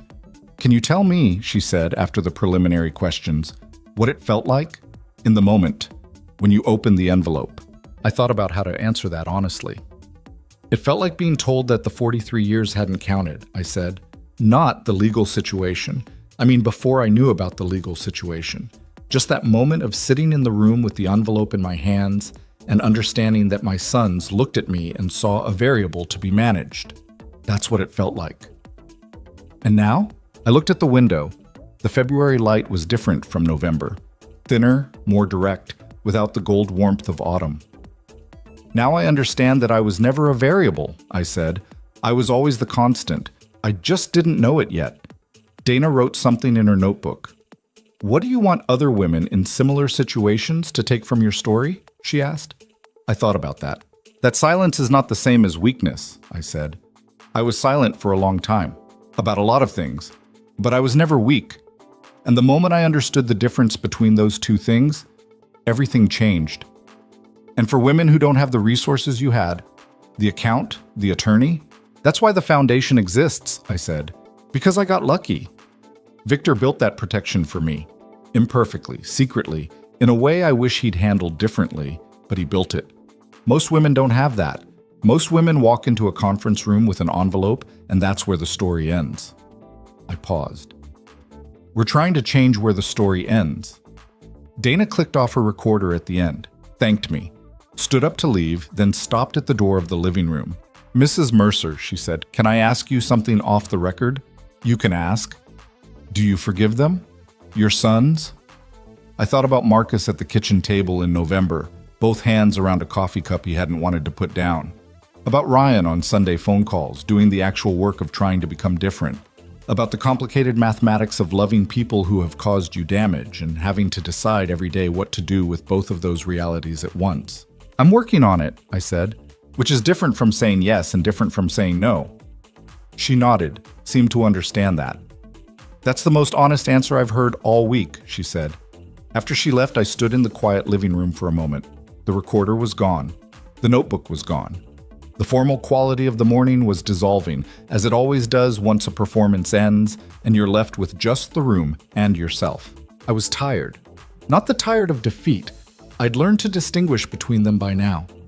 Just the specific weight of having said true things out loud, which is its own kind of labor, one we don't give enough credit to. I went to the kitchen, made coffee, sat at the table, opened my own notebook to a new page. At the top I wrote, "What comes after?" Not a question, a heading, the beginning of something I hadn't fully mapped yet but intended to. I had a foundation to build, a company to oversee. Two sons at different stages of learning how to be different people than they'd been. A house that was mine.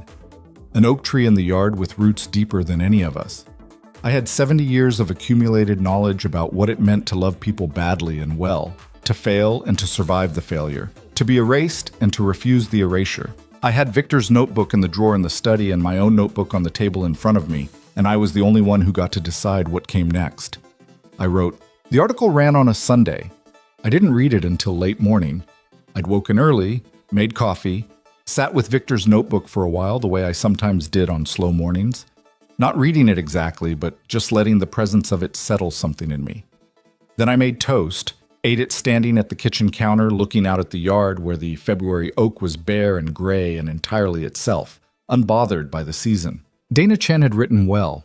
She hadn't sensationalized, hadn't reduced things to the neat villain and victim architecture that these stories sometimes get pressed into.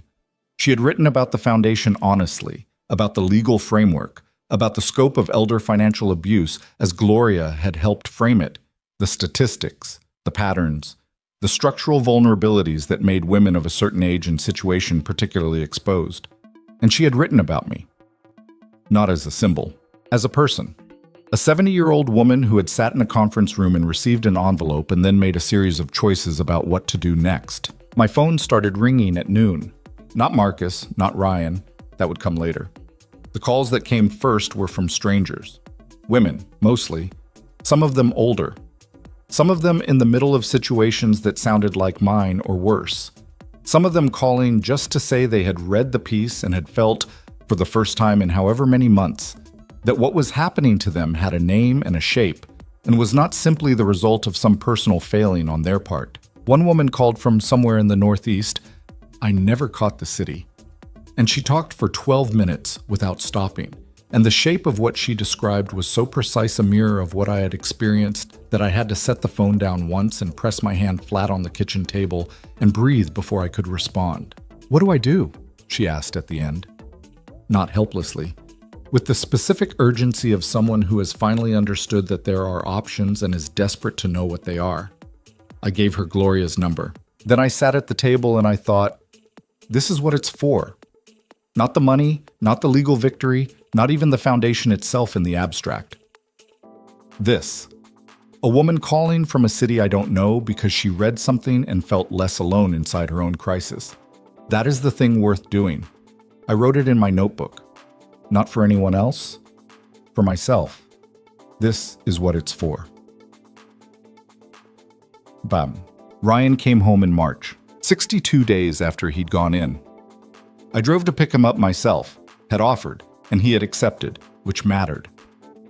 He came out the front entrance of the facility with a bag over one shoulder and that quality I'd been trying to read in his voice for weeks now, visible in person.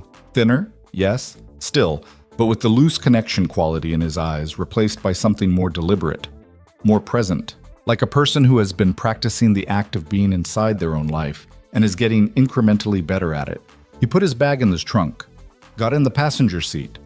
We pulled out of the parking lot, and he looked out the window at the passing street and was quiet for a while.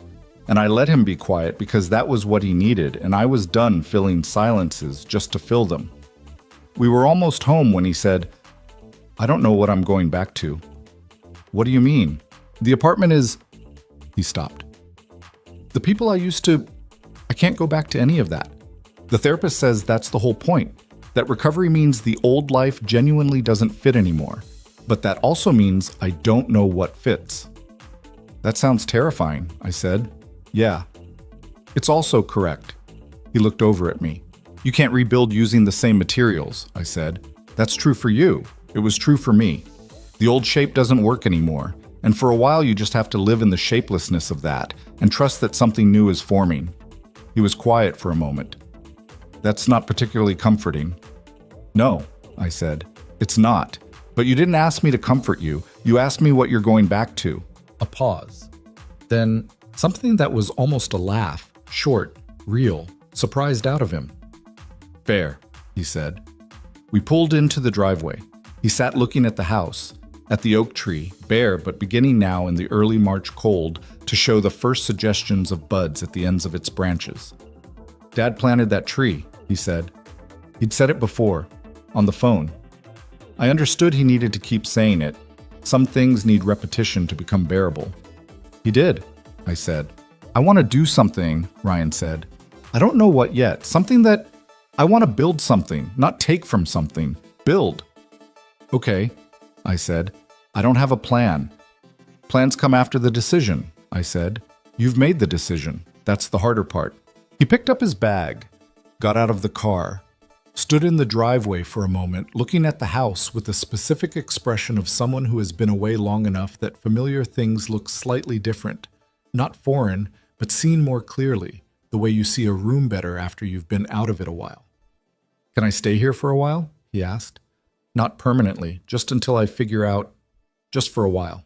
I looked at my younger son, 39 years old and starting over, which was not the way any of us had imagined his life going, and which was nevertheless happening, and which required a place to start from. Yes, I said, you can stay. I meant it without conditions, which was a first. In the past, my yes had always carried the weight of unspoken terms. Yes, but please don't disappoint me. Yes, but don't make me regret this. The conditions had never been spoken, and Ryan had always felt them anyway. Because children always feel the unspoken terms of their parents' love, and sometimes that feeling is what drives them furthest away. This yes was plain. He could stay. We would figure out the rest. Spring came the way spring does. Not cleanly, not all at once, but in the incremental and slightly chaotic way of seasons that haven't fully committed yet. Cold mornings and warm afternoons, and then cold again. The oak tree going from bare to cautiously budded to suddenly, defiantly green over the course of 6 weeks that felt both fast and impossibly slow. The Mercer Foundation had its first official event in April, not a gala. I had specifically refused a gala, which Gloria had agreed with immediately, and Conrad had needed to be talked around. What we did instead was a workshop, a full-day event at the community center 3 blocks from Gloria's clinic, open to women 60 and over, focused on practical financial literacy and legal rights in estate planning and family situations. No keynote speeches, no rubber chicken dinners, just tables and chairs and attorneys and financial advisors and women who needed the information and had not, until now, known where to get it. 43 women showed up. I had hoped for 20. I moved through the room that day in a way that surprised me. Not as the host of an event, not as the person whose name was on the foundation letterhead, but as one of the women in the room. I sat at tables. I listened. I told my story, or versions of it, 4 or 5 times, in conversation rather than presentation. And each time it landed differently with different women, and each time I understood something slightly new about what the story meant and who it was for. One woman, 74, sharp-eyed, from a part of the city I barely knew, grabbed my arm at the end of the day and said, I need you to understand what it means that you did this. Not the foundation. Today. Being here. I'm listening, I said. I've been dealing with my son and his wife for 2 years, she said. 2 years. And everyone I talked to, my pastor, my neighbors, my doctor, they all said the same thing. Family works these things out. Give them time. Be patient. Not one person said to me, you have legal rights. Not one person said, this has a name and there are people who fight it. She tightened her grip on my arm slightly. You said it. I looked at her. You said it publicly, she said, with your name on it. That matters. That changes what's possible for people like me. I thought about Dana Chen asking me why I was willing to be public about it, about the discomfort of that, the weeks of oscillation before I committed, about all the years of not being public about things, of carrying the interior life quietly, of performing composure. Someone had to, I said. But it was you, she said. Don't minimize it. She let go of my arm, went to get her coat, left me standing in the middle of the emptying room with the particular feeling of having been handed a perspective on your own actions that you hadn't been able to generate yourself. I didn't minimize it. I held it, let it be real. Marcus called in April 2 weeks after the workshop, not about the foundation. He'd seen the press coverage and had said nothing, which I'd taken as its own kind of statement, though I wasn't sure of what. He called about the company. The new management team had hit a complication. A long-standing vendor contract with terms that predated the restructuring, terms that created a liability neither the new board nor Conrad had fully anticipated. Not catastrophic, but significant. The kind of problem that required someone who understood both the company's history and its current legal architecture to untangle. Marcus understood both. That was the uncomfortable truth of it. Whatever he had taken from Mercer Consolidated, whatever damage he'd done to it over 4 years, he was also the person who knew it most thoroughly. He'd grown up in it. He understood its relationships and its weaknesses and the specific informal knowledge that never makes it into a board presentation but is essential for navigating crises. He laid it out for me on the phone carefully, without asking for anything. Just the information, just the problem, and what he understood about it. "What do you think should be done?" I asked. A pause. "You're asking me? You know the vendor, you know the history of the contract, so yes, I'm asking you." Another pause. Longer. "The relationship with that vendor goes back 20 years, he said slowly, to before I was involved. Dad built it. There are handshake understandings that were never formalized because with that particular vendor, Dad believed formalization changed the relationship. The new team wouldn't know that. And if you explained it to them, they'd listen," he said. "Maybe. I don't have standing in that room right now." "You have the knowledge," I said. "I'll give you the standing. One conversation, Marcus, formal, with Eleanor present. You bring what you know and the team evaluates it and you have no authority over the outcome." Silence. "That's not a lot," he said. "No," I said. "It's not. It's what's available right now." He came in the following week, sat in the conference room with the new management team. 4 people who had every reason to distrust him and showed it in the careful neutrality of their expressions. And he talked for 90 minutes about the vendor relationship, about the informal understandings, about what his father had believed and why, about the specific history of how the contract had evolved over 2 decades. He was good. I hadn't expected to find that as complicated as I did, watching from the back of the room. The evidence of his actual competence, the knowledge he'd accumulated that was real and that could be useful and that had coexisted all along with the damage he'd done. People are not one thing. I knew that. It's still startling when you're reminded of it. After, in the hallway, he found me. "How'd I do?" he said. And the way he asked it, without pretense, without the boardroom armor, sounded like a question I hadn't heard from him in a very long time. Maybe since 8th grade. Maybe since the kitchen doorway in the middle of the night. "You did well," I said. "They'll use the information." He nodded.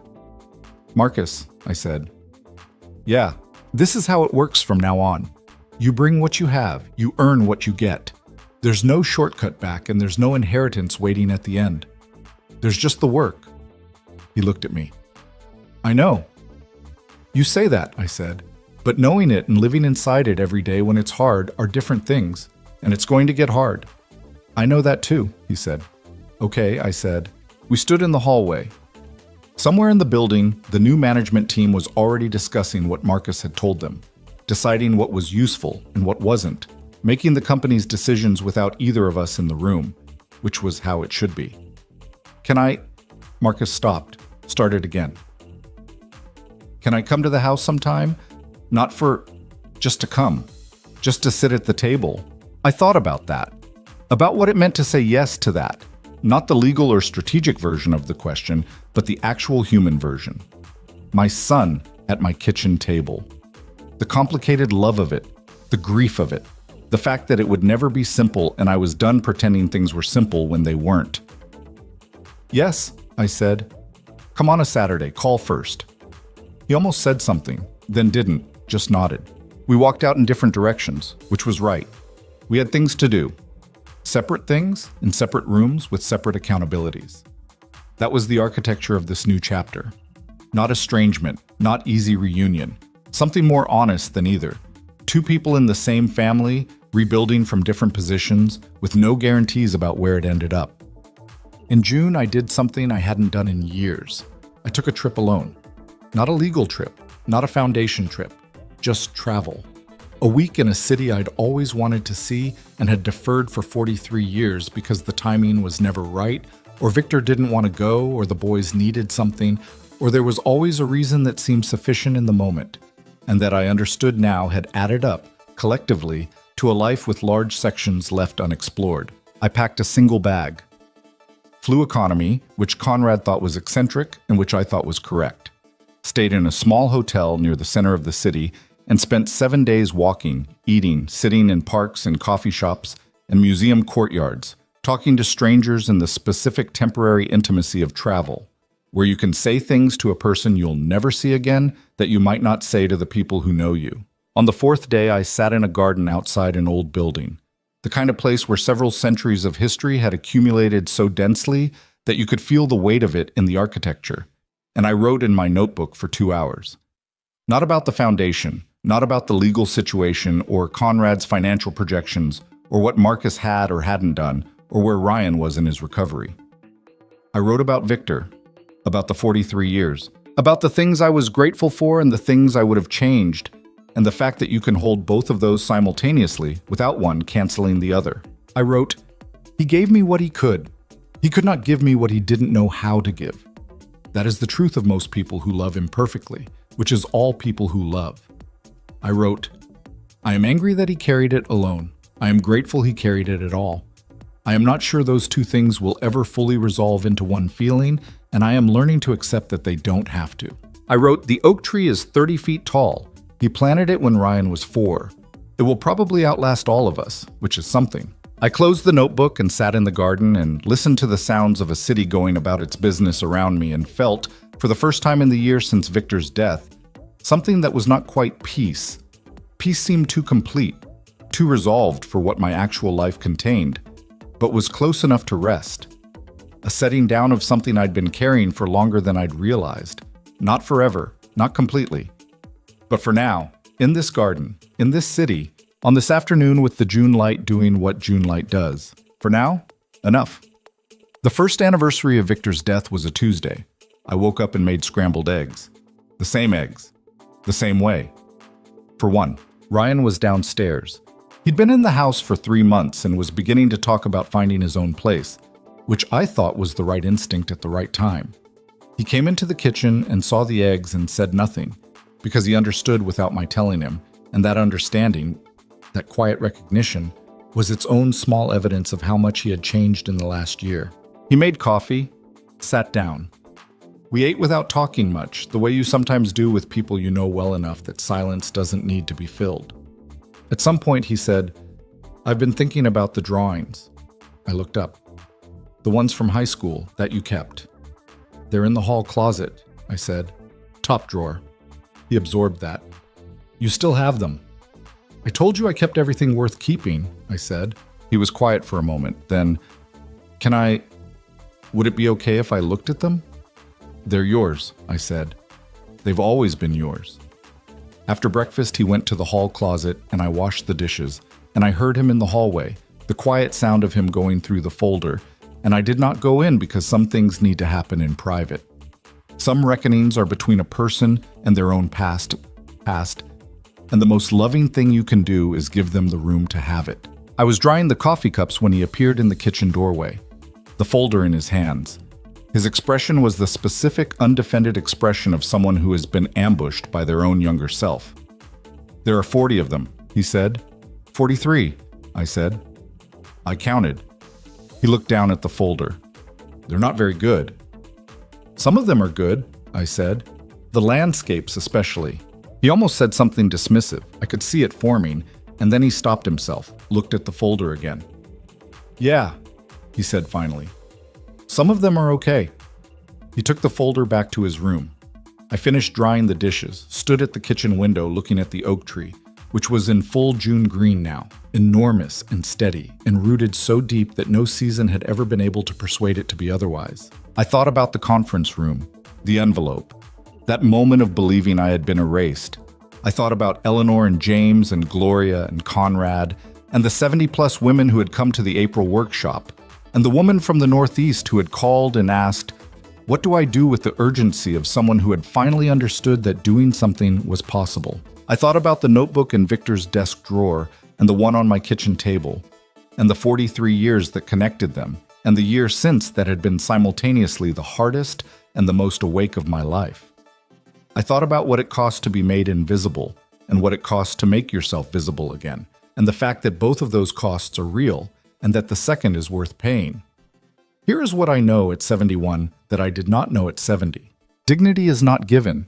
It is not inherited or bestowed or preserved by someone else's goodwill. It is chosen every day in the specific and ordinary moments when it would be easier to let something pass, to keep the peace, to fold yourself small and call it grace. I had called it grace for decades. It was not grace. It was erasure I had agreed to participate in, slowly, without noticing, because the agreement had been made in increments too small to see clearly until I was sitting in a conference room with an envelope in my hands and no floor under my feet. The floor was always there.